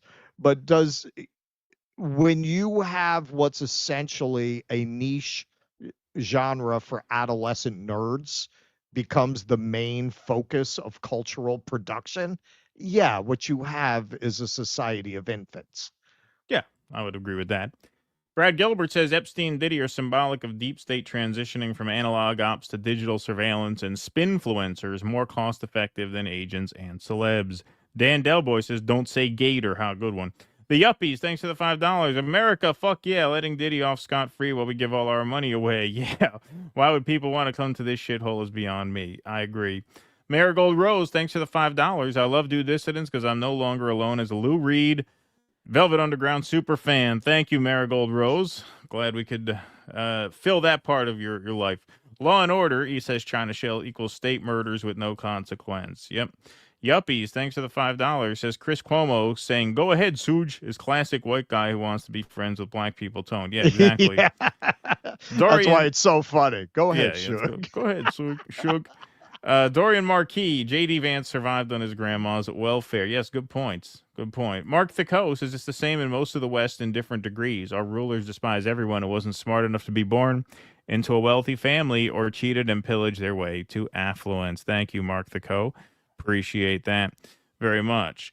All right, while we're stopped here, I just want to let you guys know about our friend and dissident sponsor, John Koa. So John Koa has a new single out now. It's called Just a Little Off the Rails. And for those familiar with John's work, this is the latest preview from his upcoming album. It's the foundation of these tracks began as raw live acoustic performances captured a few years ago. Initially, John considered releasing just those solo acoustic versions, but he found it easier to make the art than to put it out. So now these tracks are starting to see the light of day. Just a Little Off the Rails is the first single of his upcoming album, A to Z. It's an autobiographical song with lyrics that may hit home for a lot of people. It's a great song. We've played some of it when we switched to Rumble. So if you haven't heard it, you can find it at John Koa's Spotify page and give it a listen. So dodissidents.com/Koa takes you to his site with the links to all of his socials, so you can access Spotify through there. You could just look him up, JOHNKOAH on Spotify, or you can go to his YouTube channel and subscribe, youtube.com/John Koa. All righty. Let's move right on along here. Got some Rumble rants. Otacon says Republican Senator Mike Lee got the public land sell-off removed from the bill. That's why it got more support. Interesting. Whatever happened to those Doge checks, eh? Yeah, the Doge dividends. They never came through. Never got a Doge dividend. Yeah, what happened? Yeah. Everyone was going to get $5,000 or some shit, right? That's right. Miserable Live Texas says Hakeem Jeffries just gave longest floor speech in House history. Booker broke the filibuster. Now I just need Obama to give the longest speech at Martha's Vineyard, and I'll feel good about the Dems again. Good one. Eric Rousseau, Wes Craven's MAGA. Yes, good one, Eric Rousseau. Appreciate that. All right, folks. This is a haunting story here. So Kilmar Abrego Garcia is now back on U.S. soil. He is in Tennessee, but he just filed a legal statement describing severe beatings and psychological torture in Salvadoran prison, which is, of course, CCOT prison. So there's quite a bit of reading here, but I think this is all very compelling and very concerning stuff. So Kilmar Abrego Garcia, whose illegal deportation by the Trump administration captured national attention, is now offering a chilling account of his mistreatment in a Salvadoran prison, claiming he suffered severe beatings, sleep deprivation, malnutrition, and other forms of torture at the hands of his jailers. Abrego, a native of El Salvador, revealed details of his time in the country's notorious anti-terrorism prison in a legal filing Wednesday. It's the first time he has provided a first-hand description of his experience after the Trump administration summarily deported him there in March in violation of a court order. Abrego's account of physical and psychological torture stands in stark contrast to the portrayal by the Trump administration and Bukele, the president of El Salvador, of course, who posted a photo of what he claimed was Abrego having margaritas with Senator Chris Van Hollen after the senator secured a meeting with Abrego in April. Van Hollen has since said the margaritas were staged by Salvadoran officials. The Trump administration told a federal judge in May, after Abrego had been moved out of CCOT to another prison, that he was in good health and had gained weight. But Abrego said he lost 31 pounds at CCOT in his first 2 weeks there. 31 pounds in 2 weeks. Think of that. That is severe deprivation. Yeah. And That's starving. Yes, of course. And he reported witnessing and suffering harrowing violence and abuse. Abrego's lawyers presented his account in a 40-page proposed amendment to a lawsuit over his deportation. In the new court filing, Abrego described being the first person off an airplane in El Salvador after the Trump administration flew him there with more than 200 men on March 15th. He recalled bright lights illuminating the airfield and cameras trained on him, while officials forcefully guided him, shackled in chains, to a bus. The next day, Bukele triumphantly circulated cinematically edited videos of the deportees being handed over to Salvadoran authorities. The officials repeatedly struck Abrego in the head, his lawyers wrote, summarizing his account. He observed a U.S. immigration agent communicating with the Salvadoran officials to confirm the identities of the Salvadoran nationals on board before the bus departed, the lawyers continued. By the following day, plaintiff Abrego Garcia had visible bruises and lumps all over his body, his lawyers continued. Abrego said he shared a cell with 20 other people who were forced to kneel overnight, with guards striking anyone who fell from exhaustion. Meaning they couldn't lie down. They couldn't rest. They had to kneel all night. During this time, plaintiff Abrego Garcia was denied bathroom access and soiled himself, according to the account. The detainees were confined to metal bunks with no mattresses in an overcrowded cell with no windows, bright lights that remained on 24 hours a day, and minimal access to sanitation. His lawyers also described psychological torture, with prison officials telling Abrego he would be moved to cells with gang members. Abrego indicated he witnessed violence among inmates in those cells, with prison guards declining to intervene. Abrego was held incommunicado for over a month with no ability to contact his family or consult a lawyer, according to the account. His first contact with the outside world occurred when Van Hollen visited him on April 17th, his lawyers wrote. The new court filing also seeks to undercut the Trump administration's claim about Abrego, including the assertion that he is an MS-13 gang member. President Donald Trump has repeatedly made such a claim, even falsely insisting in a TV interview that Abrego has MS-13 tattooed on the knuckles of his left hand. We all remember that video. Yes. However, Abrego claims prison officials at CCOT with extensive experience dealing with MS-13 and other gangs examined his tattoos and saw nothing to signify gang membership. Okay, that's a pretty stunning thing there, too. So the officials at CCOT, who deal with gang members all day, every day, looked at his tattoos and said, there's nothing there. The Salvadoran authorities recognized that plaintiff Abrego Garcia was not affiliated with any gang, and at around this time, prison officials explicitly acknowledged that plaintiff Abrego Garcia's tattoos were not gang-related, telling him, your tattoos are fine. Abrego's lawyers wrote in the submission to Greenbelt, Maryland-based U.S. District Court Judge Paula Zinnes. Zinnes herself has also said that the Justice Department failed to produce evidence to support its allegation that Abrego is affiliated with the gang. Abrego's new court filing also alleges that in the days after Abrego was arrested in Maryland in March, U.S. Immigration and Customs Enforcement officials lied to him by indicating he'd see a judge before he'd be deported. Those false assurances were part of a deliberate effort to prevent him from taking actions to assert his legal rights, the new complaint says. Abrego is currently detained in Tennessee while his criminal case is pending. Though a federal magistrate judge ordered his release from custody last month, Abrego asked to remain incarcerated until at least mid-July, following conflicting statements from the Trump administration about whether it would rapidly deport him once again, this time to a country other than El Salvador. So once again, folks, 90% of those deported to CCOT have no criminal record in the United States. 75% have no criminal record anywhere at all. And so what you look at there is just a completely haunting story. And yes, if this is not fascism, what is? Right. It is a very encouraging sign that the administration was forced to bring him back, because as we can now see, given the fact that he took action and sued the government, and given what is in his lawsuit, they had a lot of reason to make sure that this guy's story was never told. right? So if he had not come back Right. and he were not able to testify to this treatment, then no one would have ever known what happens to him or what happens to other people. It's kind of this black box, right? I mean, they let some reporters in there. We've shown videos. Christine went in there and took pictures. Al Jazeera went in there. We've all seen the pictures and the videos a million times. They're not allowed to go outside. They just go out in the hallway for their outside time. The average inmate has 6 square feet of personal space. No pillows, no blankets, no sheets. They don't get reading materials in there. They don't get pens, pencils. They're basically just treated like chickens in a coop. I mean, just waiting to die. That is the life you have when you go in.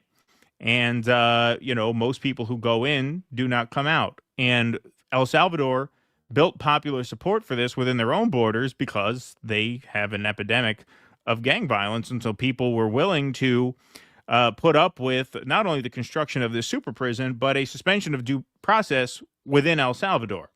And now you have that same suspension of due process for people who are rounded up here by ICE and just shipped off without a hearing of any kind. And as Ron DeSantis said, which we talked about in the last show, these immigration judges are not like, judges. They are executive branch judges. So you really, the due process that you would get is more a formality than anything else, which is why when you think about it, it's a miracle, A, that this guy survived, and B, it's a miracle that he was brought back.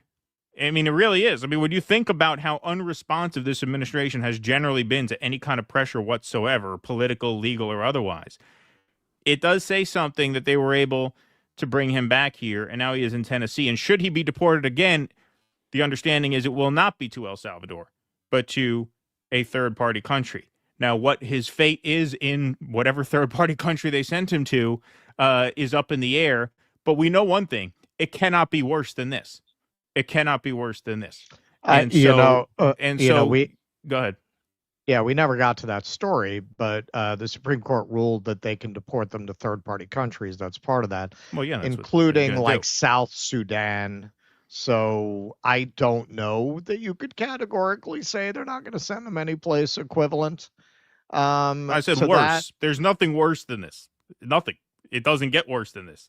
This is a torture prison for life. It's a black box, right? I mean, there just isn't. I mean, that's as bad as it gets. That's literal hell on earth. I'm not saying his story is going to end well. He still has to go to trial, by the way. Like, now he's actually facing criminal charges. Now, what I guess the administration is saying is because he was here illegally, even though there was a stay on his deportation, they're not going to honor that. So if he is found not guilty here, or if their case against him falls apart, which it very well may, because as you detailed in a segment last week or whenever it was, the case against him seems a lot thinner than they let on. That they will find a way to deport him anyway. Now, I guess they're not going to deport him to El Salvador, even though that is his country, because of what just happened.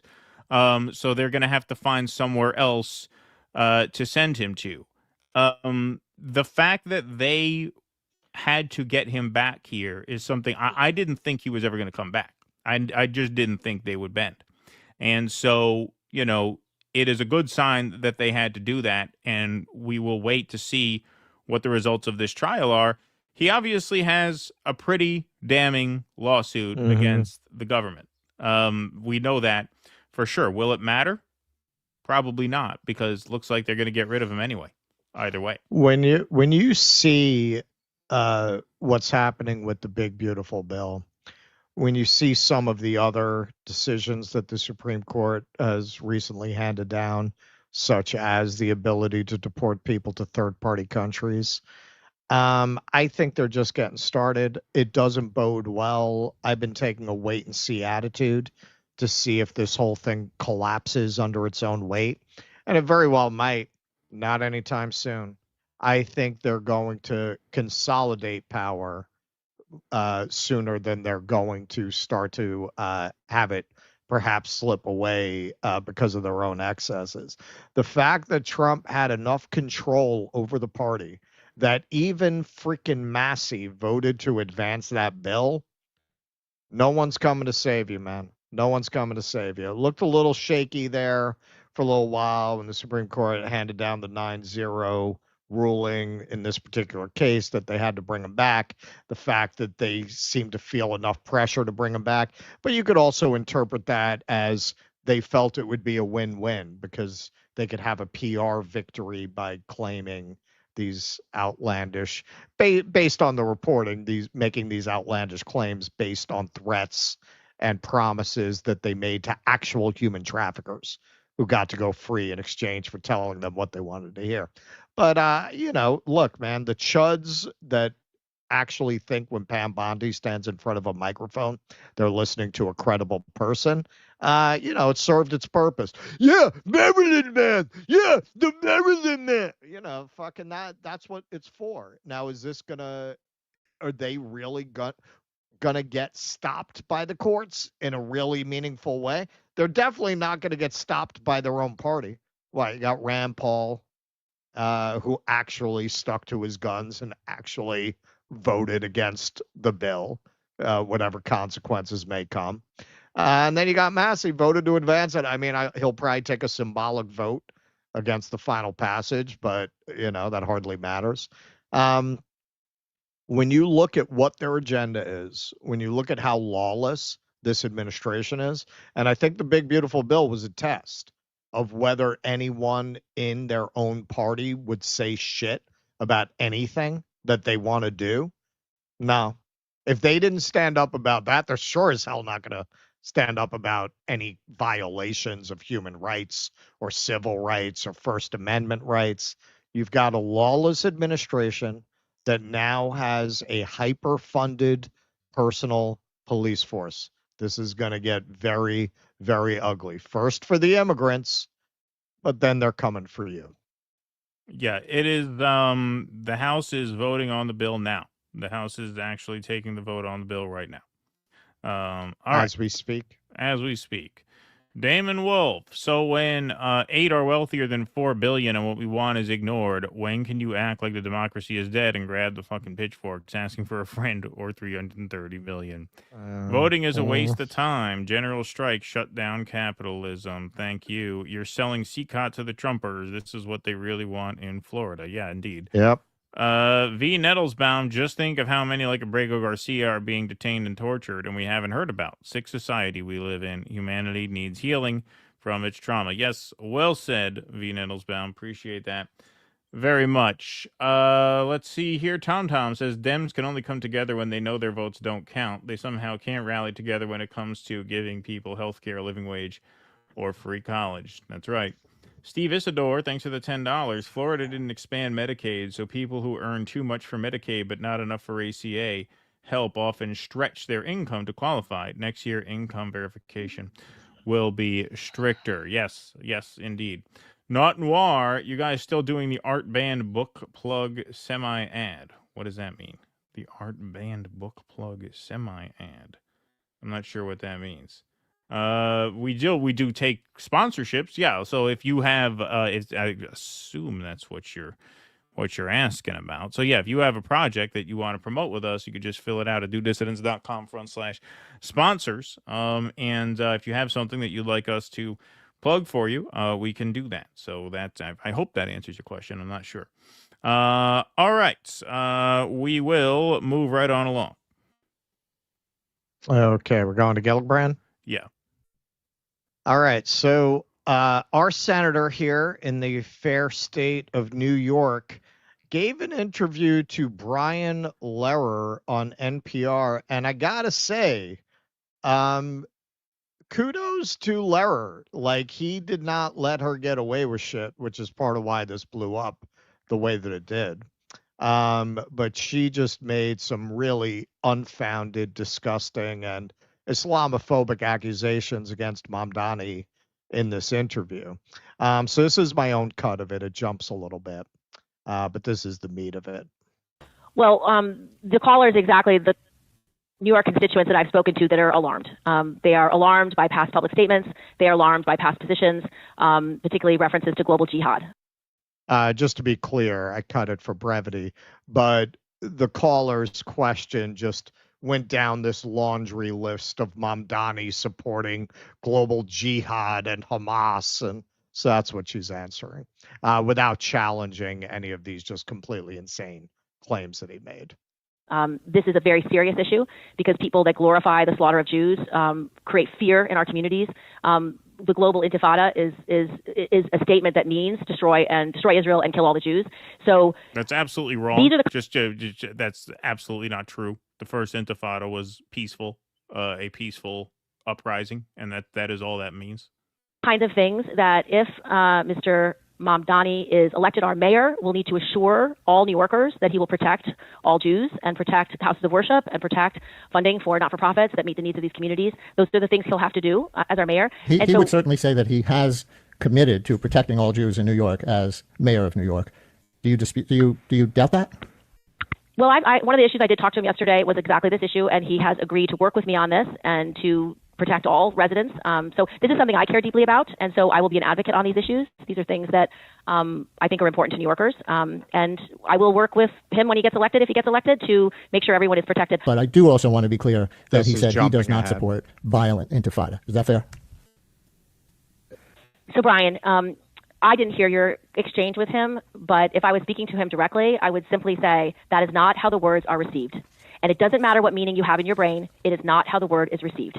And when it matters how liars distort what you say. And he didn't even say any of this, by the way. He just supported students' rights to say this. Use a word like intifada. Well, and of course, this is the woke formulation. Right. It doesn't matter what reality is. Right. It matters how someone else feels about it. Right. That's what you have to cater to.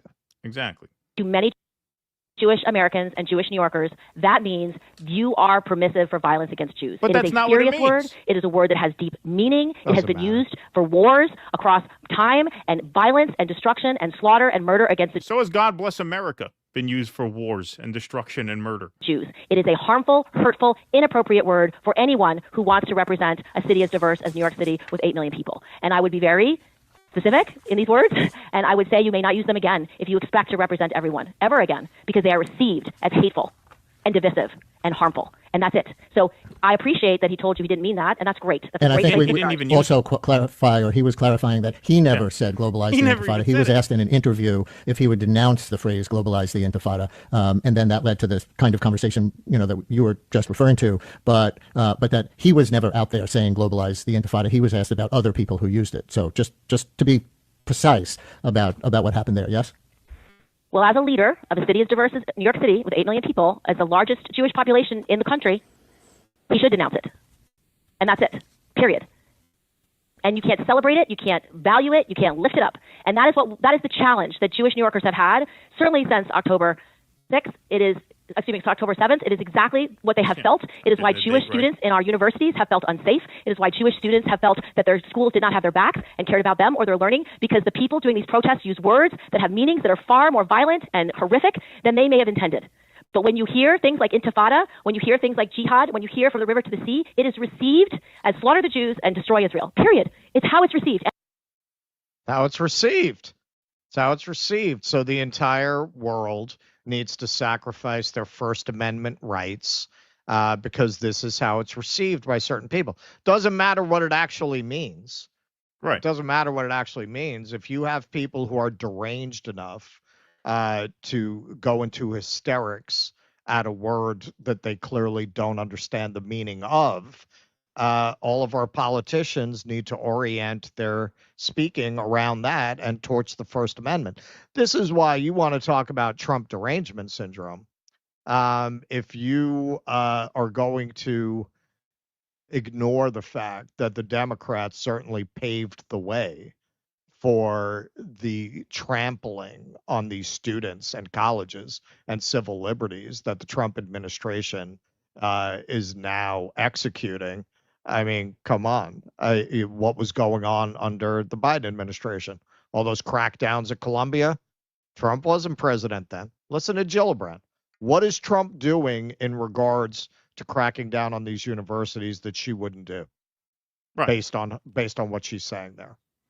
Now, do you want to add something? Well, yeah, I just wanted to say, if you look at the end of this thing, the next thing that she says there, You could see in the quote. Well, yeah, I cut about it. the LGBT group, right? She says or was that at the other groups have certain words they feel that way about that we don't say. Exactly, which is why it really doesn't surprise me that a Democrat would be doing this, right? Because this is their MO. Like you said, this is the woke formulation. Well, it doesn't matter what you mean; it matters how what you say is received by groups and how it makes them feel. Well, right? and I also so this think is pretty there's a pretty big, standard for them. Well, I think there's also a big difference here that she is ignoring. You know, somebody pointed out how when the Haaretz article came out about actual IDF soldiers telling Haaretz that they've been told to fire on civilians going after aid, Netanyahu called it blood libel. I think it was Caitlin Johnston actually wrote an article about this. If you want to see that there is absolutely no underlying anti-Semitism behind their claims of anti-Semitism, look at them calling it blood libel, that Jewish Israeli soldiers are now accused of being anti-Semitic. Right, they're now committing They're blood libel. anti-Semitic. I mean, that's what you're saying when you're saying blood libel. Right, of course, yeah. Right, they're anti-Semitic. Yep. So that's the difference, man. I mean, whereas an African American can very more than plausibly say, yeah, you know, the N-word has a pretty ugly history. These people are not honest. They're not honest. It's not as if their claims are to be taken seriously. They've demonstrated that again and again. Right. So there was a protest at Kirsten Gillibrand's office. Good on the protesters. That's another thing Status Quo actually had some on-the-ground coverage of. So we'll take a look at that. Gillibrand, we're outside. We are louder than your lies. Stop the racism, stop the hate. Kirsten Gillibrand, shame on you. Kirsten Gillibrand, shame on you. You don't get that for Jews. Who needs Republicans? Trump of all people.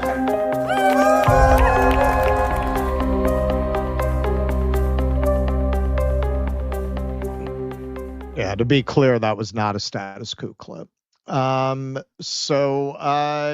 This is part of why it is so important for Jewish people to be involved in speaking out against this.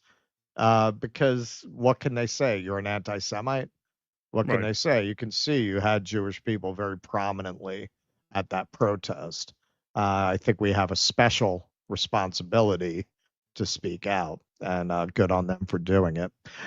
So Gillibrand, she felt enough heat, enough pressure to apologize. U.S. Senator Kirsten Gillibrand apologized to Zoran Mamdani on Monday after she falsely claimed in a radio interview that the presumptive Democratic nominee for mayor of New York City had made, quote, references to global jihad. The junior senator and mayoral candidate spoke by phone Monday night while Gillibrand was in Washington voting on the mega bill pushed by President Donald Trump, according to a readout of the call Gillibrand's team provided to Politico. Quote, Gillibrand apologized for mischaracterizing Mamdani's record and for her tone on the call, the readout said. Mamdani has declined to condemn people using the phrase globalize the intifada, even though he said he doesn't use it himself, and once wrapped his support for the Holy Land Five, who were convicted for running a charity that funded Hamas. The senator's comments and tone were met with outrage from Mamdani supporters, some of whom protested outside her office and called for her resignation. They even earned her an apparent rebuke from Democratic Governor Kathy Hochul. Quote, no one should be subjected to any comments that slur their ethnicity, their religious beliefs, and we condemn that anywhere it rears its head in the state of New York. The statement from Hochul came after she was asked by a reporter to, quote, comment on the racism Mamdani is already facing, including from New York's own Kirsten Gillibrand. Gillibrand had previously backed away from her comment, with her office releasing a statement Friday saying she misspoke. Yeah, she misspoke. You just heard that interview. Yeah. She was pretty clear on what she was saying there. That wasn't a Biden record player moment. She was pretty clear about what she meant. Gillibrand's readout said the two, quote, discussed the need to bring down the temperature around the issue of the war between Israel and Hamas, and that she regretted not separating her own views from the radio show callers more clearly. Well, if you listen to what the radio show caller said, if you want to go back and check that out for yourself, her views tracked his views pretty damn closely. She was pretty emphatic repeatedly. Yeah, I don't think he said a lot she didn't agree with. Gillibrand said she believes Mr. Mamdani is sincere when he says he wants to protect all New Yorkers and combat anti-Semitism. The readout continued. She said the GOP attacks on him are outrageous and unacceptable. Gillibrand's team said the pair agreed to meet in person in New York City in the near future to discuss other issues, including affordability and public safety. Now, the Democrats have a problem, and you're seeing more and more of this, because you have Donald Trump and his cronies calling Mamdani a communist, saying they're going to deport him, they're going to strip his citizenship, and they can't be on the same side of something as Donald Trump. So you are seeing more and more of they feel a need to take the other side of this, but they don't know what to do with this Mamdani situation because they can't attack him in the same way that Trump attacks him. But that's what their donors want from them. That's what the Bill Ackmans want, right? There's no real daylight between Trump's rhetoric on Mamdani and Bill Ackman's. So what do they do? What do they do? You can really see they don't know whether to shit or wind their wristwatch here. Ken Klippenstein's been keeping a running total of New York Democratic officials who have declined to endorse Zara Mamdani. They include, in spite of her pushback on Gillibrand, Kathy Hochul, Chuck Schumer, Hakeem Jeffries, Kirsten Gillibrand, Gregory Meeks, Richie Torres, no surprise there, Laura Gillen, Tom Swoopsy, Dan Goldman, George Latimer, Adriano Espiat, sadly my representative, Grace Meng. And to close it out, this has been getting around. This is from Ryan Knight. The notion that the Democrats aren't fighters is a lie. Look how hard they fought against Bernie. Look how hard they fight to suppress third parties. Look how hard they fight to pass legislation that benefits their corporate donors. They do fight. They just don't fight for you. Exactly. So yeah, I mean, the fact that she wound up feeling a need to apologize demonstrates what a shitstorm this Mamdani nomination is for them. They don't know how to come at him. If they come at him on the basis he's going to tax billionaires, which Hochul did actually, well, that's a difficult position to take when you're trying to attack Donald Trump for pushing through a bill that favors billionaires. Culturally, he's a big wokey. He's a big wokey. He wants to fund gender health care and make up for the cuts that Trump is passing. And as Democrats, they can't go after him for that. Sliwa might, but they can't. And clearly, so many of the attacks on him are Islamophobic. How do they? That's what happened with Gillibrand here. She walked right into clearly Islamophobic attacks on Mamdani, and then she had to walk it back because they're the woke party. It's too off-brand to keep attacking this guy as a 9/11 hijacker, right? Which has been the Marjorie Taylor Greene approach. They can't do it. They can't do it. They don't know what to do with this. And then when the establishment candidate is bribe-taking Eric Adams, who, is working with Trump to allow ICE to run roughshod through the city while they're decrying the abuses of ICE, never mind the hypocrisy of the fact that ICE funding went up every year of Biden's presidency, whenever there's a Republican in office, all of a sudden they have a problem with ICE. But rhetorically, politically, that's where they are. And the establishment guy is a guy who basically cut a deal with Trump. You don't prosecute me and I'll help you with ICE. How do they rally behind him? So this is a nightmare. This is an absolute nightmare for the Democrats. And this whole Gillibrand thing really, in a microcosm, sums up their conundrum. They don't want this guy. They hate anyone from that wing of the party. They always savagely enforce party conformity whenever anybody who doesn't sing from the hymnal pops up, like AOC, like Bernie Sanders.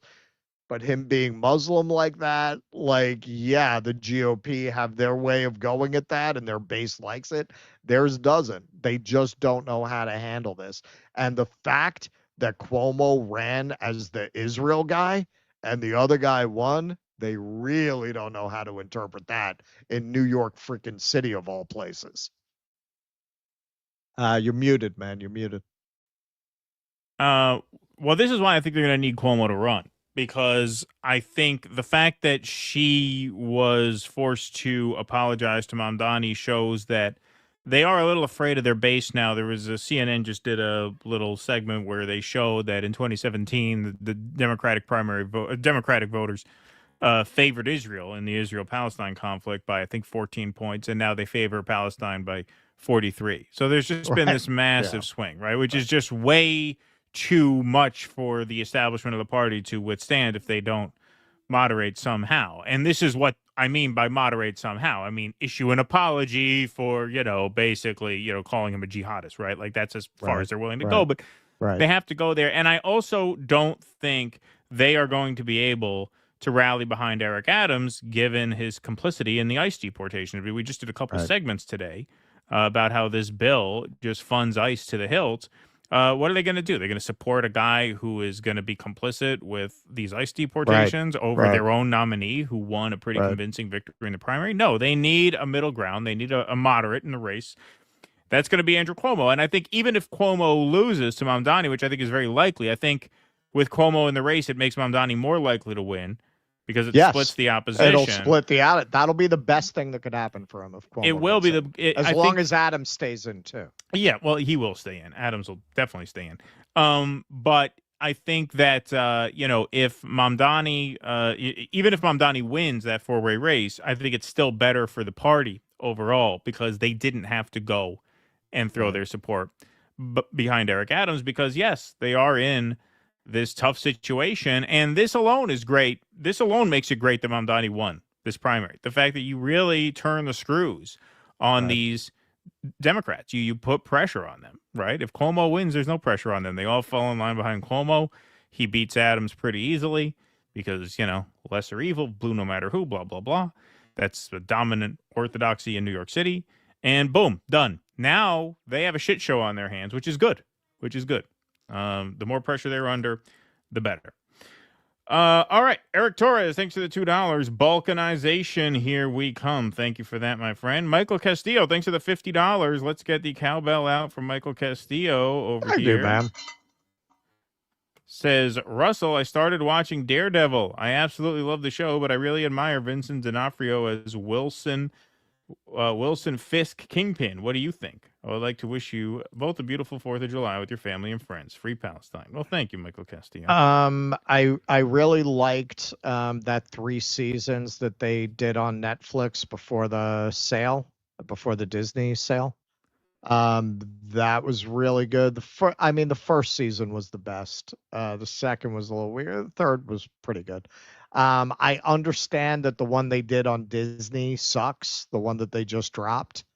I'm not interested, man. Honestly, like Disney Marvel, I've just completely checked out. Whatever the movie was before Ant-Man and the Wasp. I don't even know which one it was. That was the last Disney Marvel movie I watched. I haven't watched anything they've done since then. Blasphemy against you? What the hell are you? Are you Jesus Christ, you loser? Thank you, Michael. Appreciate that very much. Landrew, thanks for the $100. Appreciate that, Landrew. I don't know where Landrew's soundbite is. I'll get it. Secretary General of the UN, if we had only known of the genocide of the Palestinian people, if we had only known of the starvation of the Palestinian people, we could have delivered food. If we had only known. Future headlines. Yes, indeed. Free Palestine. Thank you. Landrew is dead. Yes, and you are right about that, sir. 100%. Mark P. Thicot says, how come people can get away with blood libel against Palestinians, Arabs, and Muslims, accusing them all of out to kill Jews? Right, yeah, no, that's a blood libel. Exactly. Good point. The Amazing Blumpkin, thanks for the $5, says someone should tell Kristen cocaine does not help mental illness. Thank you. Barefoot Pookie, I think that was sped up, right? Did you speed that video up? It was already done. It was already sped up. Yeah, she wasn't. And actually, it was very hard to find on X. Shout out to Gray Zone. I saw their segment, and I was like, all right, where'd they get it from? That was how I found it. There you go. Excellent. All right, folks, we are going to hear from our supporters. So if you like this show and you want to help keep it going, by far the best way you can do that is to become a supporter. DoDissidents.com/Patreon, DoDissidents.com/Substack, and DoDissidents.com/Locals. Those are all of our member platforms. For just $5 a month, you get Film Club live streams. You get post-game segments and Q&As once a month. You also get Q&A call-in access once a week for all of our post-show Q&As.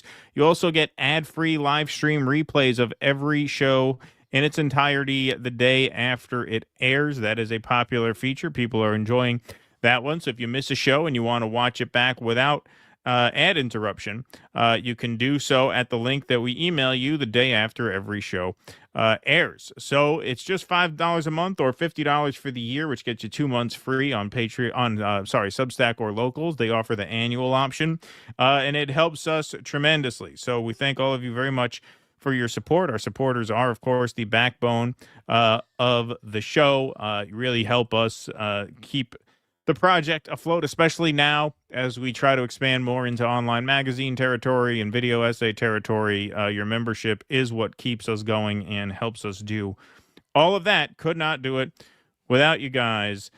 Kenman G says, is that Gillibrand? Sounds like Candace Owens. Yeah, there you go. Dean W says, the people who are terrified of the word intifada are the same people who are fine with keeping people in a concentration camp. Yes, thank you, Dean W. You guys are New Yorkers, too. How hard is it to make Hochul look reasonable? Gillibrand fucked up pretty bad. Yeah, well, they came out and they protested. I mean, look, this is the thing, man. Like, Mamdani won this primary pretty convincingly. So you're really putting these people at odds with their own base. I think the final was, 56%? When they Something did the like final that. tally? Yeah, it had to be around that because it was going to be at least, I mean, his votes plus Lander's votes were like 54. Plus he got a couple points from the also ran. So yeah, that had to be that. No, I think it wound up being, they announced it. I think it was like 56-42 or something. Oh, okay. All right. Did they announce it? All right. Well, that makes sense. That makes sense. All right, folks, we have breaking news. Breaking news here. The House has passed Trump's agenda bill, handing President his first big legislative win of the second term. So I'm going to read this here. House Republicans voted Thursday morning to approve President Donald Trump's sweeping domestic policy bill, sending it to his desk for his signature. The package passed by the Senate in a marathon session earlier this week includes tax cuts and funding boosting for the Pentagon and border security, blah, blah, blah. We already know that. What was the final vote count? Does it say what the final vote count is? They did not report on that yet. Okay, but that is, so we'll edit that into our bill segment today because that's obviously the headline that the bill has in fact passed. So the one big beautiful bill passed through by Daddy's deadline in time for the 4th of July. I mean, we knew that was going to happen. Yeah, it was pretty obvious. Pretty obvious. Yeah, that they were going to make that happen. Because, when the House basically cleared it, then I think that's it. I don't know if the AI thing stayed in. I think they may have taken the AI thing out. They took that out. They took out the AI thing. So the AI thing was really the only concession. The salt tax is in there. Yeah. $40,000 limit on salt tax deductions, which you have to. I pay a few hundred to have a $40,000 state and local tax bill. You have to be making millions and millions of dollars. Yes, indeed. So there you have it, folks. That's why you can't have health care, folks. Yep. Those people are hurting. People are. How are they supposed to fuel those yachts? Yeah, exactly. Pretty crazy stuff. Pretty crazy stuff there. No doubt about that. The Amazing Blumpkin. Nope, we got that one already. Barefoot Pookie says, can you imagine living with her, that voice? Mark Pugliese says, what if Adams and Douchebag decide to combine at the last minute? Well, I don't know what you mean combine. You mean one would drop out and back the other? That's a possibility. No, I think you meant fuck. You meant fuck, yeah. right? Yeah, right. Yeah, exactly. Yeah. I mean, there's no way they could really combine. There's no like vice mayor. They can't be running mates. No, I don't suspect that will happen. I suspect Adams is going to stay in. I think Adams realizes that Trump is his protector, and he realizes that he's got to stay in order to make that work. And I think that he will. I think that he will. I think that should be the first Due Dissidence film. We have two characters clearly based on Andrew Cuomo and Eric Adams find love late in life. Yeah, exactly. A romance. Exactly. A romance, yes.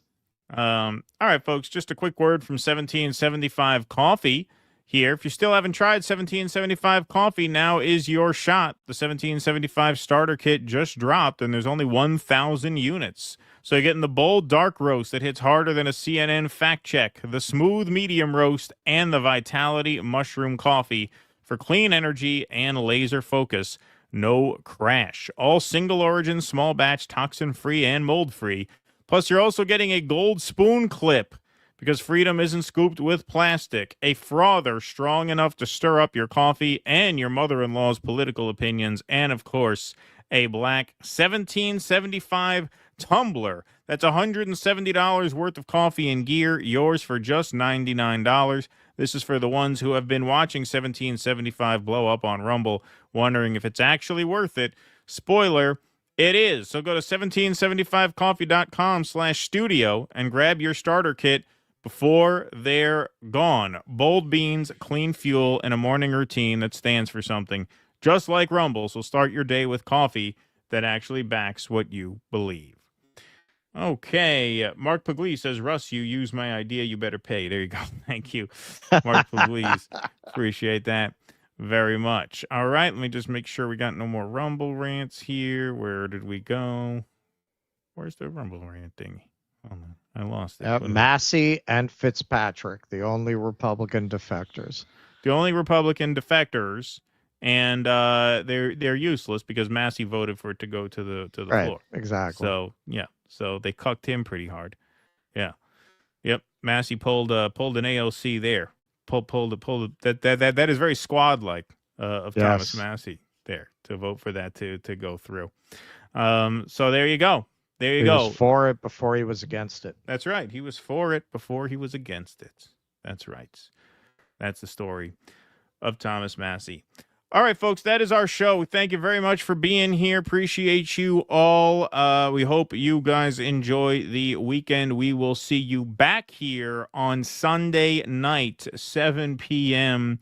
Eastern. Thanks to the YouTubers. Thanks to the Rumblers. Thanks to the mods, of course, for keeping the peace in the chat. We will have, of course, plenty to talk about on Sunday, the fallout from the passage of this big, beautiful bill. Big, beautiful bill. What a country. Until then, thanks very much for spending the afternoon with us. Be safe and be well. Courage! Please clap.